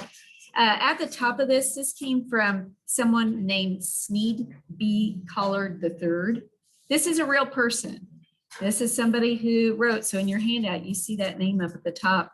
So that's who this activity came from. And Barry Lane included the how-to in his book, and he has a lot of different examples, some student ones. But you could have how to be Harriet Tubman. You could have how to be a first grader. You can have how to be a teacher. You could have all kinds of how-to poems. The sky's the limit on this. And I love it because, again, you start with the verb, right? And it gets students thinking a little bit about sentence structure as well. So you're building in some skills that way as far as grammar, talking about verbs, nouns, etc. So lots of, I don't know, I think there's just a lot of opportunities for instruction with the golden or the how-to poem. So we're going to go ahead and step up to organization next. And when you're thinking about organization, how that looks at the primary grades, and you may have remembered from Angie's, she said, when you're drawing a picture, you're not going to have a lot of white space. It's going to take care of all of that. Well, that's what you're doing here. You're filling up the page with the picture and the writing. And in the video, the kids talked about how the picture matched the words. That's very important because you will have some kids that just do a total random drawing that doesn't say anything about the text that they have written. Younger students, they're going to be able to sequence or group pictures together, commonalities. So if you have students that really struggle with organization, this is a strategy that you could have them do like at a workstation, having them group different pictures together, doing categories, having them name or label the categories if they're able to do that. Otherwise, you might go ahead and just have headings for them. You know, it's going to depend if you want them to do open or closed sorts, but that helps them to learn how to organize. And you always want to talk to them about things too that they organize. Maybe they have some kind of collection or clothes or whatever. I do remember one time I said something about like organizing your closet. I used that as an example with kids. And this one little girl, she did not have a closet. She said that was where her brother slept, you know, because they were very limited on space and they had some family members staying with them. So just be cognizant of that. You know, kids come from, you guys know this, they all come from different homes. And then the students, they can tell you a story with a beginning, middle, and end orally. If they can do that, then they're getting ready to organize their writing. So that's something, little ones, you know, those of you that have children know when kids are small, they want you to read the same book over and over and over, right? Well, they do that because they need to know that the story ends the same way every time. It's just a cognition, a brain thing. They just need to know that structure is the same every time. So those of you that are getting kindergartners, you're going to have some kindergartners that still don't have that skill. They don't know that. So they're going to need a lot of modeling. And there's a lot of things that you do in reading that will enhance writing instruction and vice versa. So thinking about those mentor texts. One mentor text I do want to share with you that I love for the trade of ideas is I'm trying to love spiders. And it's written, and are you guys familiar with this? Those of you that are familiar with it, you know, it gives you some good information, but it's written in a very entertaining way. So to me, it's kind of like a take off of the how-to poem. You know, I keep telling myself spiders are cool. I want to love them. I mean, spiders have been around for millions of years, moving silently, swinging into action. I want to think of them like bug ninjas, like this spider right here. I'm going to try really hard to like him. Maybe if I study him for a little while, no, it's moving, squish it, squish it, squish it. You know, so it gets into more details as you go through. Just a segue here for the trait of voice. My daughter was sharing videos with me because I do not like spiders. I'm like the person in the book. And it's I don't know if it was on TikTok or what it was, but there's a video of one of those little tiny, not the black jumping spiders, but the little brown, light brown ones. For some reason we have a lot of trees around my house and we seem to have more of those little, they're tiny, but you know, I just want to squish it, squish it, squish it. So she was telling me, no, you know, they're good because they do, you know, good for the environment, blah, blah, blah. Showed me a video where someone has taken one of those little jumping spiders and filmed it and given it a voice. Hi, says, you know, I'm just here to say hi. I'm just really friendly. What are you up to? You know, and all this. And so, you know, if you come across some of those little videos, it's an adorable video to share with your kids when you're thinking about what would the spider say. You're studying the insect, so building that in with voice. It did not sway me for the spiders. I'm still squishing them, but this is a really good book to teach about ideas and details and the ones that are relevant. So any modeling that you can do with this would be great. And here I mentioned like the closet already. Some kids might have, you know, scrapbooks. They might have portfolios, different kind of things that they have collected or done. Sometimes, you know, their drawer, they collect like Hot Wheels cars, anything like that. You know, I don't know what kind of cards kids are collecting now, but, you know, it's kind of random. This is an organization structure that I used in the past, and some people might recognize this, but I started out with people, just people that you know. So here's people, and here's different people that they knew. And then they picked one of these people, put that in the next circle, and then came up with characteristics for that person. And this person was Rose. And the student then took these things that they had used to describe this person and then wrote a little short paragraph or a little short story about this individual. Rose is a very active person. One reason why is she goes to lots of dances. When it snows, Rose always gets snowed in with huge snowbanks. Rose could make it if she had an old pickup truck, but she has a little purple car. Speaking of old, she's old, and she dyes her hair red. Rose still does all those things. I don't know how old she is because you never ask a lady's age. So that's what this organizational structure led to. So it's just a people web, have them pick out 3 to 5 people that they know, do a web, pick out one of those people. Then they can go ahead, elaborate on the characteristics, what they know about that person, and then go ahead and write just a little short synopsis there. An idea I got from a gal that I saw, Gretchen Burnaby. Have any of you guys seen her? She has a lot of different ideas. Her last name is spelled B-E-R-N, then I think it's an A, B-E-R-N-A-B-E-I. And she has several different books out. And one thing she talks about is doing a kernel essay, if you will.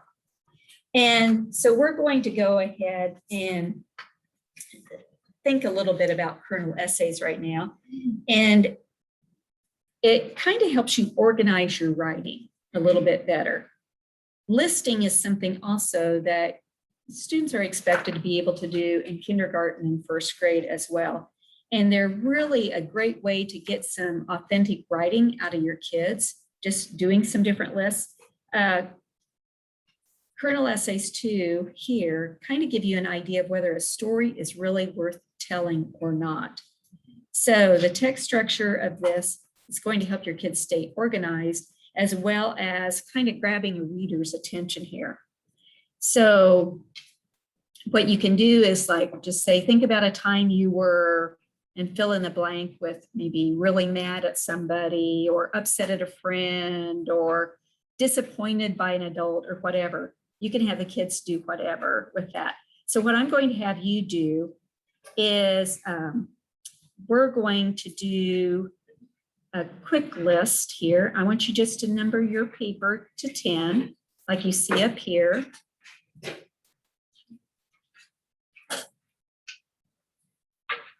And what I want you to think about right now is think about a time where, let's do it this way. Think about a time in your life when you were injured or maybe hurt in some way. And I just want you to go ahead and by the numbers that you wrote, 1 through 10, just think about different times. You're not going to elaborate, it's just going to be a short, like a word or a short phrase down by each one. So a time when you maybe were hurt. And if I had a document camera, like I would be, like I can think of a time I had a bike wreck. I had a time when, I fell down some stairs.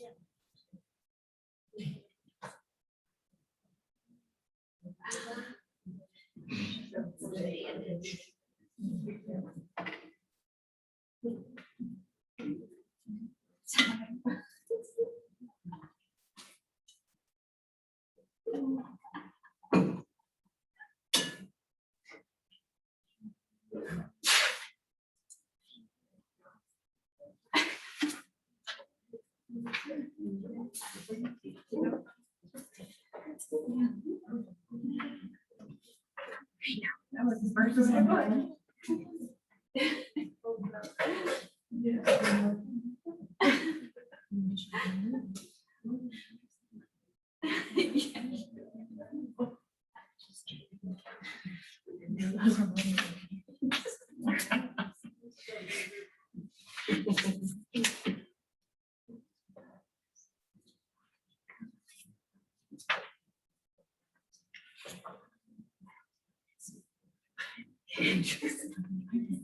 Okay, and you may not have gotten, the whole list filled out. That's okay. What I do want you to do is go back now and just look at like the first 4 or 5 that you have down. And I want you to circle one of those.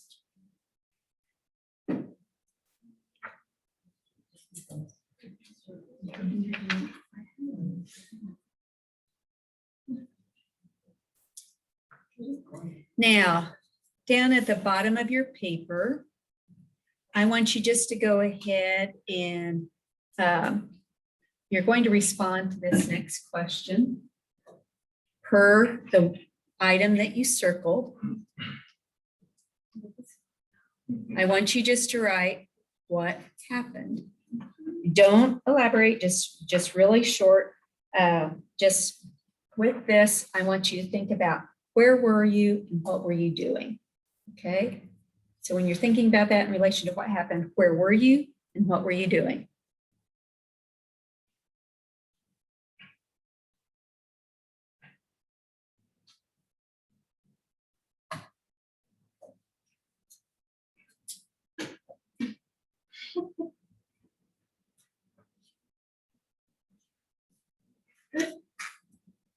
Now with the next part of this, why didn't you see it coming?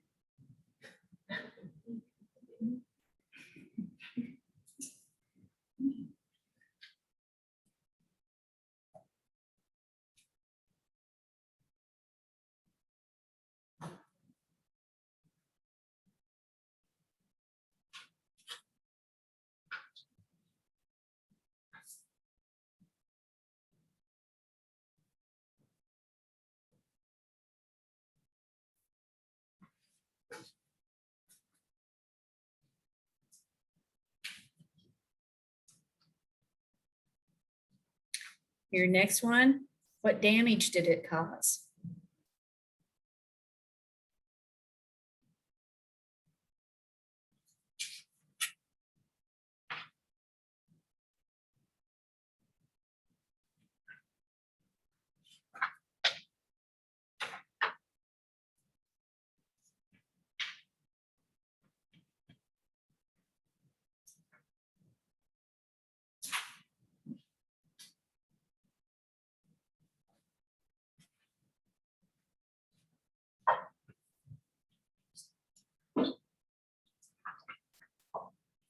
And lastly, not what we will do about it, but what did you do about it?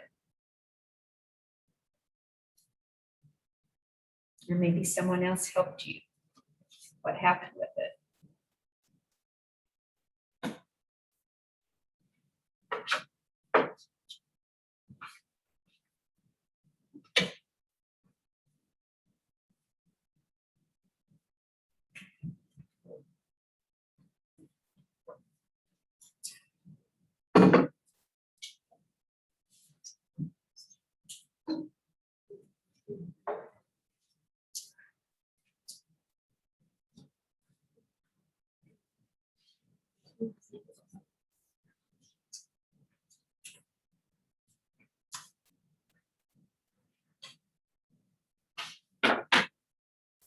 Now you should have some sentences written there. And I want to add one that's not up here. What lesson did you learn? I just want to add one to it. What lesson did you learn?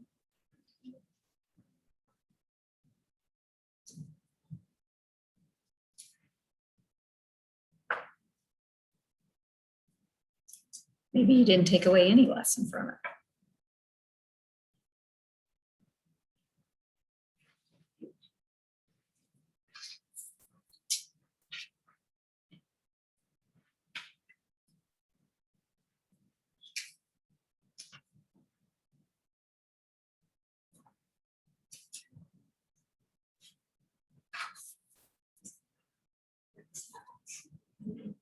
Now, I want you, once you've finished your last sentence, you're going to turn in just a minute, but not yet. You're going to turn and share yours with your partner or partners. They're going to go ahead. If there's 4 to a table, just pick one partner, 3. You guys can do all together. I want you to get your partner to give you some feedback. They're going to give you 1 wow and 1 wonder. So they're going to tell you, first of all, something that worked really well, that, they thought there's maybe a sentence, had some great descriptive words or whatever it is. But then they're also going to give you a wonder. Like, I wonder, what's something you're wondering about? Okay. So a wow and a wonder. So go ahead and you can share. Go ahead.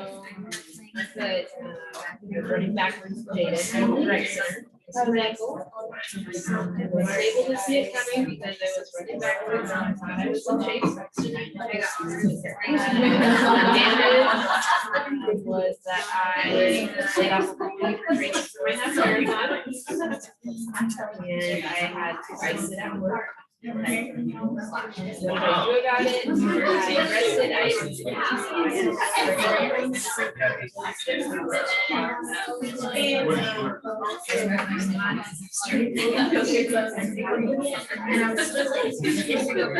All right. And I'm still late.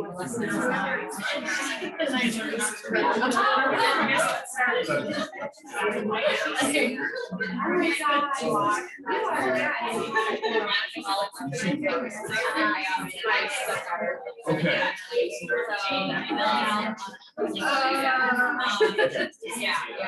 So I was in my down.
Okay, I'm going to ask you to come back. I know some of you are still visiting.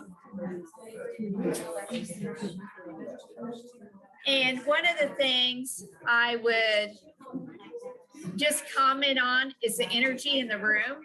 And I'm watching all the hand gestures and everything. It's great. So now what I would do doing this with students is based on whatever the partner's feedback was about the wow and the wonder. I mean, they got something that they're doing like, yeah, that was good.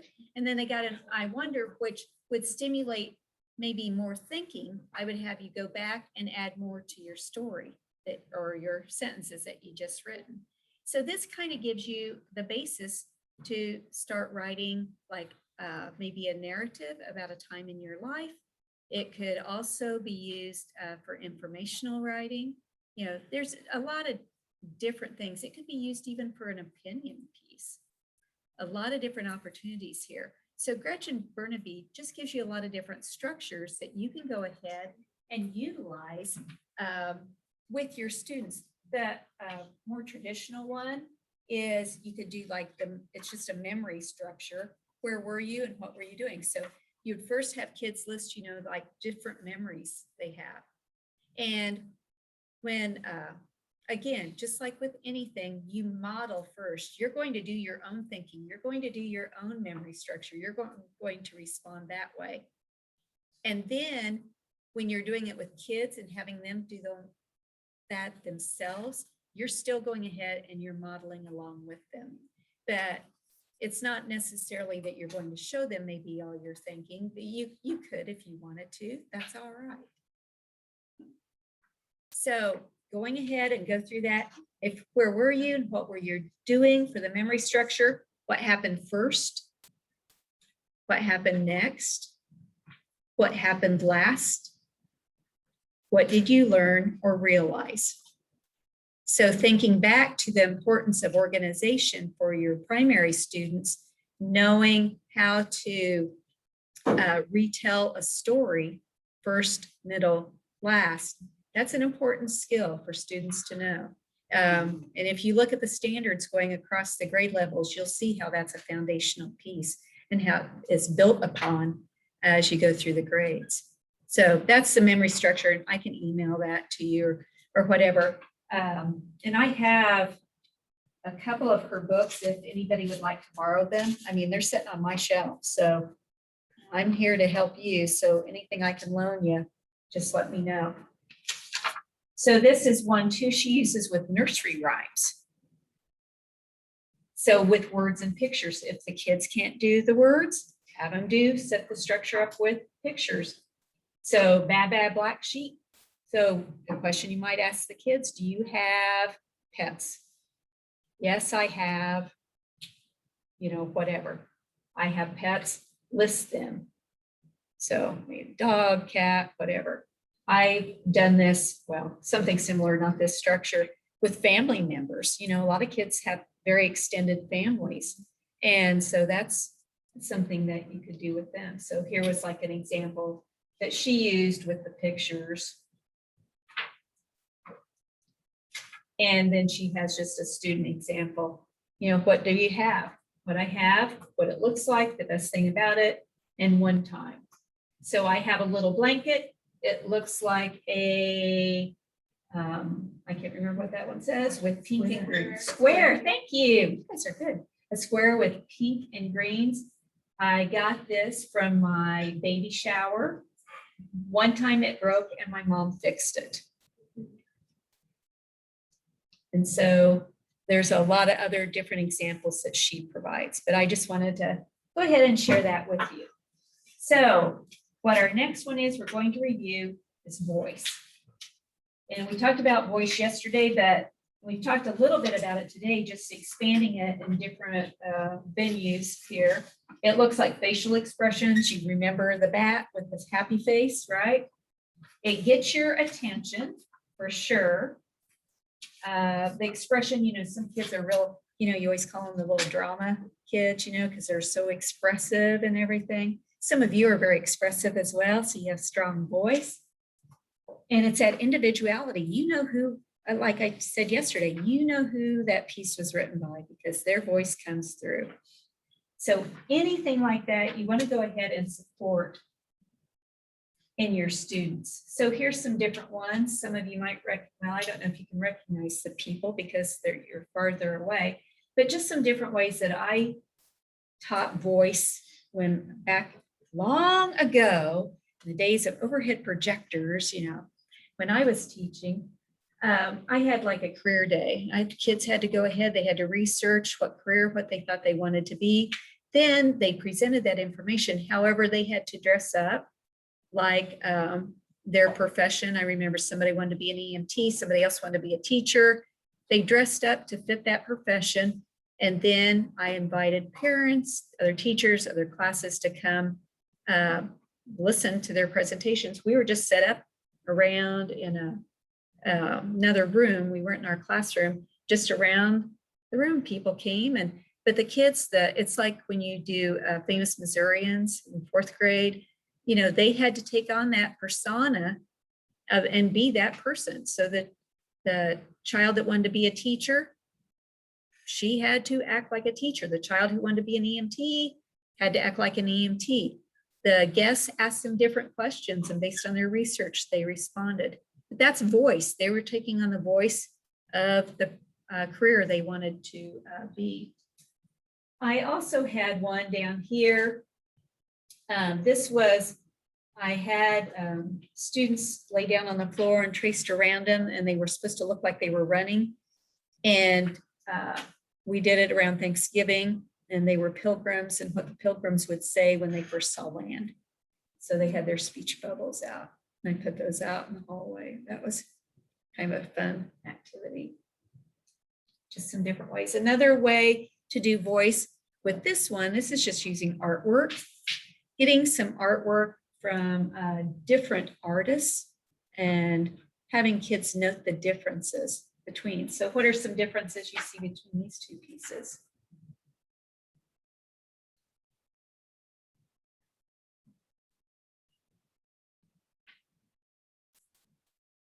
One's bolder than the other. Okay, which one do you think is bolder? The left one. Other things you might notice. One on the right. Sorry, go ahead. One on the right has more details. Yeah. Okay. So more structure.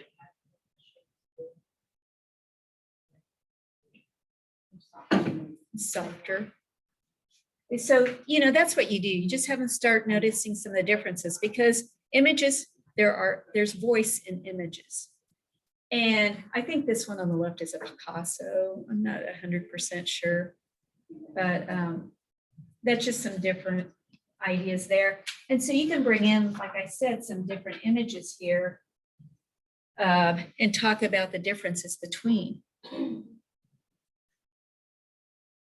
So what's one of the first things kids are going to say?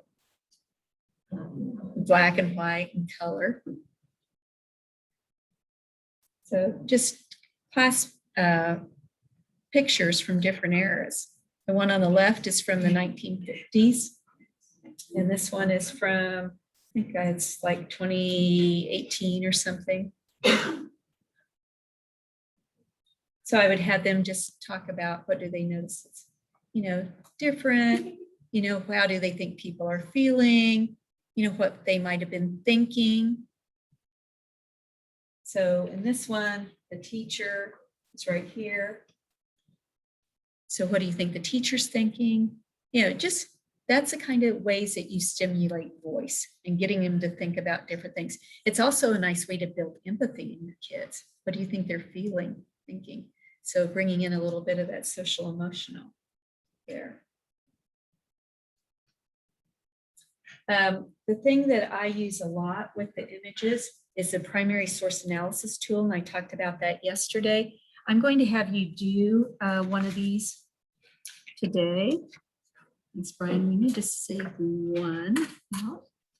So what I'm going to ask you to do with this is I'm going to show you an image, and then I'm going to ask you to respond to the image based on some questions. Yesterday, I showed you this. It was on the Library of Congress site, the loc.gov, which has just a wealth of information. You do not have to use, I mean, this particular sheet.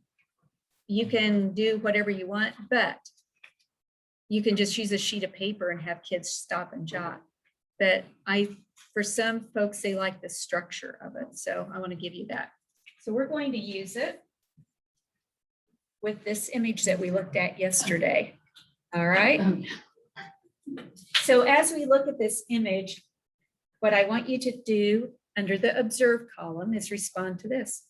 What do you notice first? I want you just to write that down under the observation.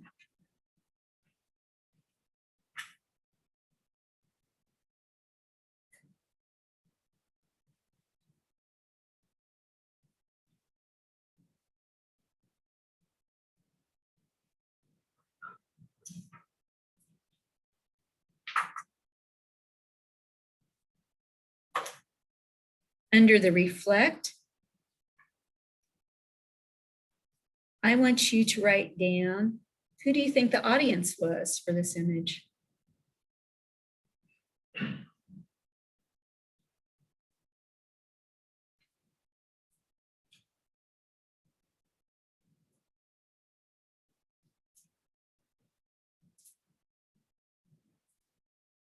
Just a little side note, I just think they've got a cow on a building or standing on the steps of a, looks like a fairly important building for a reason. Very obvious, the cow does not care, and does not want to be there.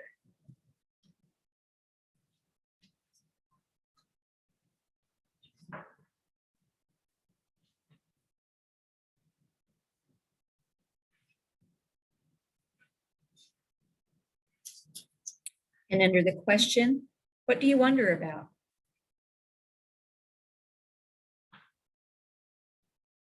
It's a wonder you have.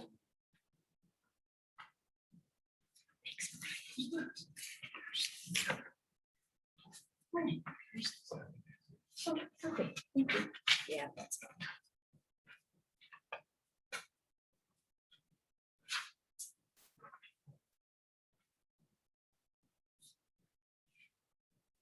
Okay, and then at the bottom, I want you to predict what's going to happen 1 minute. What happened 1 minute after this picture was taken?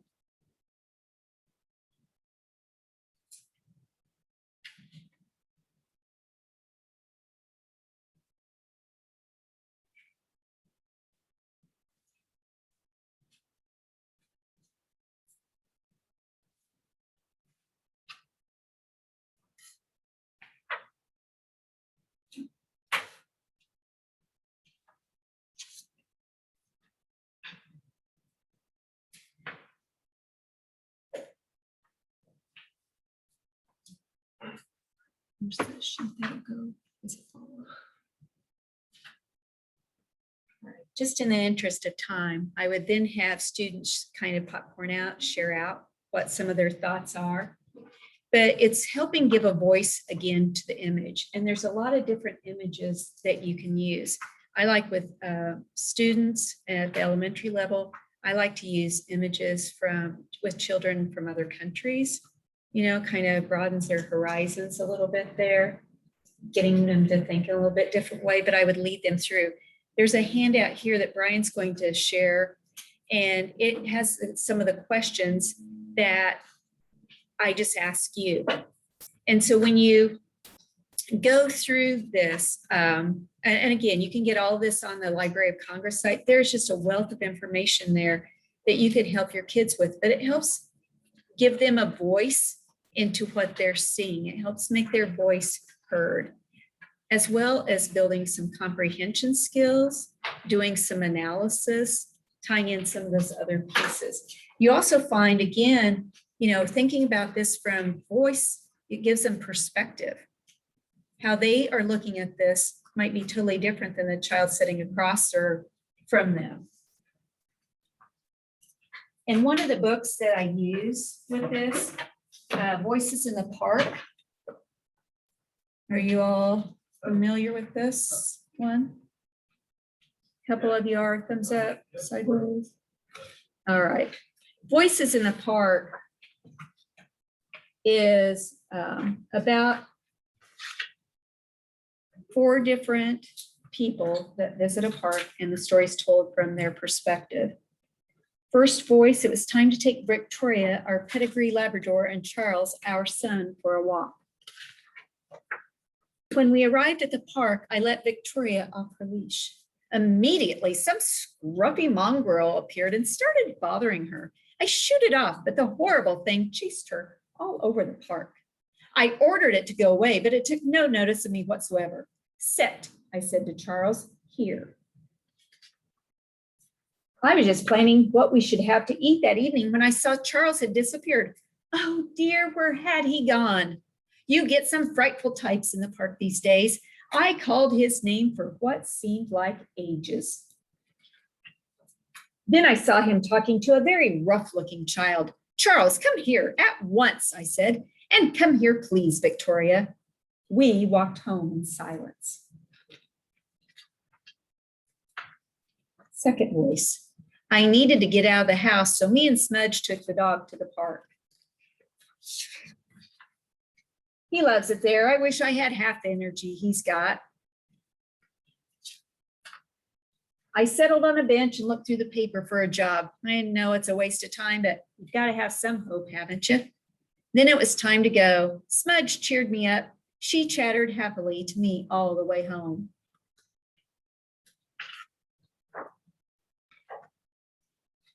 Third voice. I was at home on my own again. It's so boring. Then my mother said that it was time for our walk. There was a very friendly dog in the park, and Victoria was having a great time. I wish I was. You want to come on the slide? A voice asked. It was a girl, unfortunately, but I went anyway. She was great on the slide. She went really fast. I was amazed. The two dogs raced around like old friends. The girl took off her coat and swung on the climbing bars, so I did the same. I'm good at climbing trees, so I showed her how to do it. She told me her name was Smudge. A funny name, I know, but she's nice. Then my mother caught us talking together and I had to go home. Maybe Smudge will be there next time. So it goes on like that for the remainder of the book, talking just about the different perspectives, you know, how people perceive things differently, a different voice for each one. So those are the kind of things that to watch for, you know, visit with your librarian, find out what kind of books might be available, you know, that, and just kind of keep your ear out for those kinds of books. So one last thing that I want to do is just go over word choice with you, because word choice is so important to vocabulary and to all content areas. So I had some different examples here. This was by one of my students. Boom, the volcano exploded. A great ball of dust flew over the town. Suddenly, great clouds appeared on top of the mountain. Then pebbles shot out like gunfire in the night. Yeah, so he had a pretty good grasp on not only writing a lead, of which there are some examples in your handout, but he also had some very strong vocabulary. One of the things he lacked was how to write an effective conclusion. So I've given you some endings, if you will, in your packet as well. And one way to build word choice is to go back to the classics and having kids, or I mean, reading those aloud to your students. If you read their original Bambi, oh my gosh, the vocabulary is so rich in that. Black Beauty is another example. I'm not as familiar with the other two books, but those two are both nonfiction. But share that, read aloud to your kids, have them start listening for some of those words. Those are very powerful. Word splash, we'll skip that. What I want to just share with you is generative sentences, because this is something, and I can't remember if I stuck this in your packet. I don't think I did. I'm almost sure I did not. By the way, there are some songs for the traits in the back, just saying. Okay. And with generative sentences, what you're going to be doing is thinking about the word that you're going to use, the position the word is going to take in the sentence, and how long you want the sentence to be. So we're just going to make this really quick because I want to have one question here. And I've talked to you, one of the things this does, and this again comes from Doug Fisher and Nancy Fry that I gave you that website earlier. It forces attention to grammar as well. So you're building in those conventions, as well as the meaning of the word. So if I gave you the word volcanoes, you find out, first of all, does the student really understand the meaning of volcanoes? The name for volcanoes in the Pacific is called the Ring of Fire. Does that student know what a volcano is? Yeah, you know, she knows where it is, where it fits. What about if we do this? Volcanoes in the 4th position. I don't like volcanoes. Does that child know what a volcano is? You have no idea. This child put it in the 4th position and did know. This child put it in the 4th position. And obviously, we're not sure if they know or not. So that's why it's so important to tell them how many words you want them to have in the sentence. So we're going to try one here. And we're going to use the word cell. And I want you to use the word cell. It's going to be in the 3rd word in your sentence, 3rd position, and it has to be 6 words long. Okay? You get your exercise just doing copies for me. Good for me.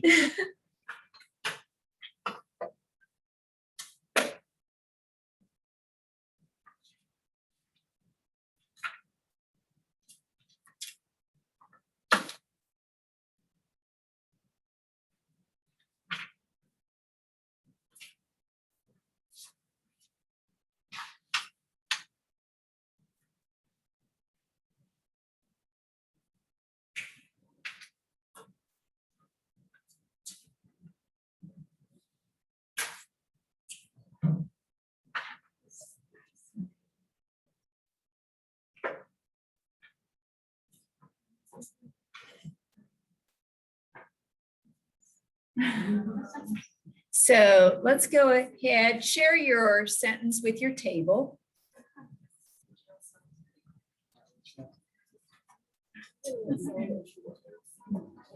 Science.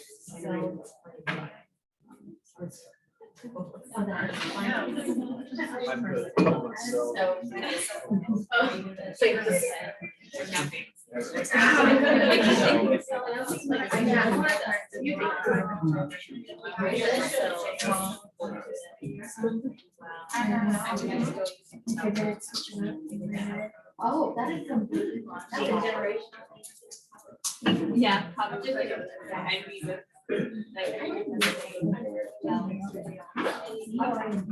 So what did you notice about some of the sentences that you might have heard?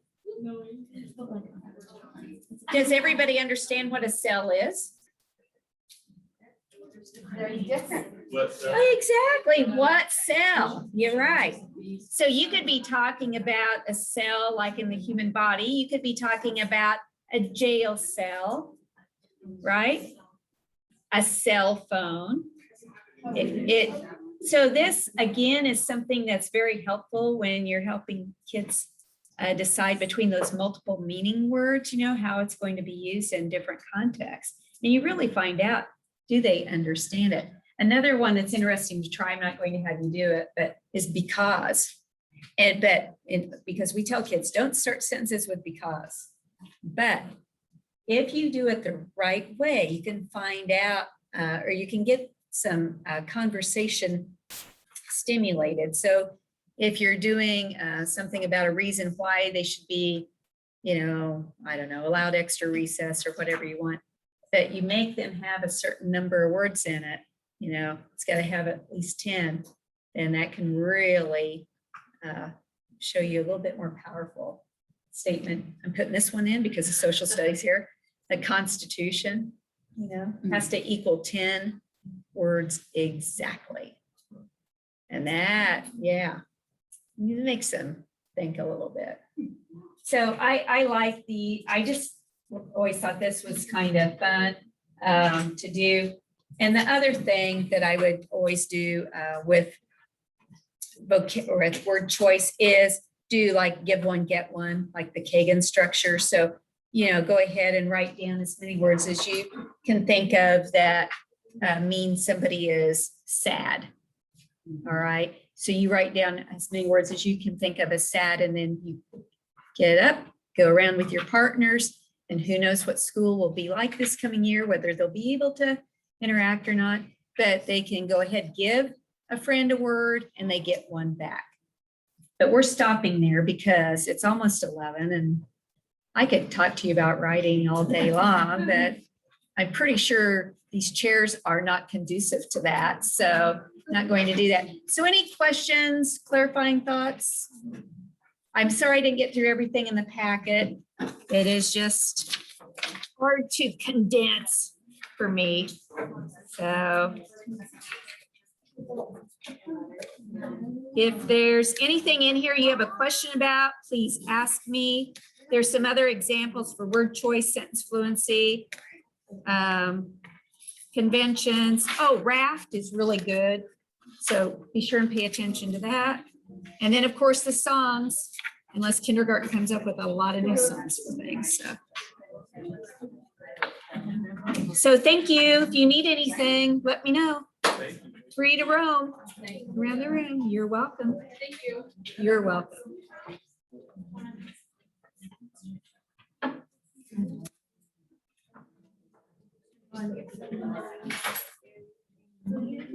Yeah, I can get through all this.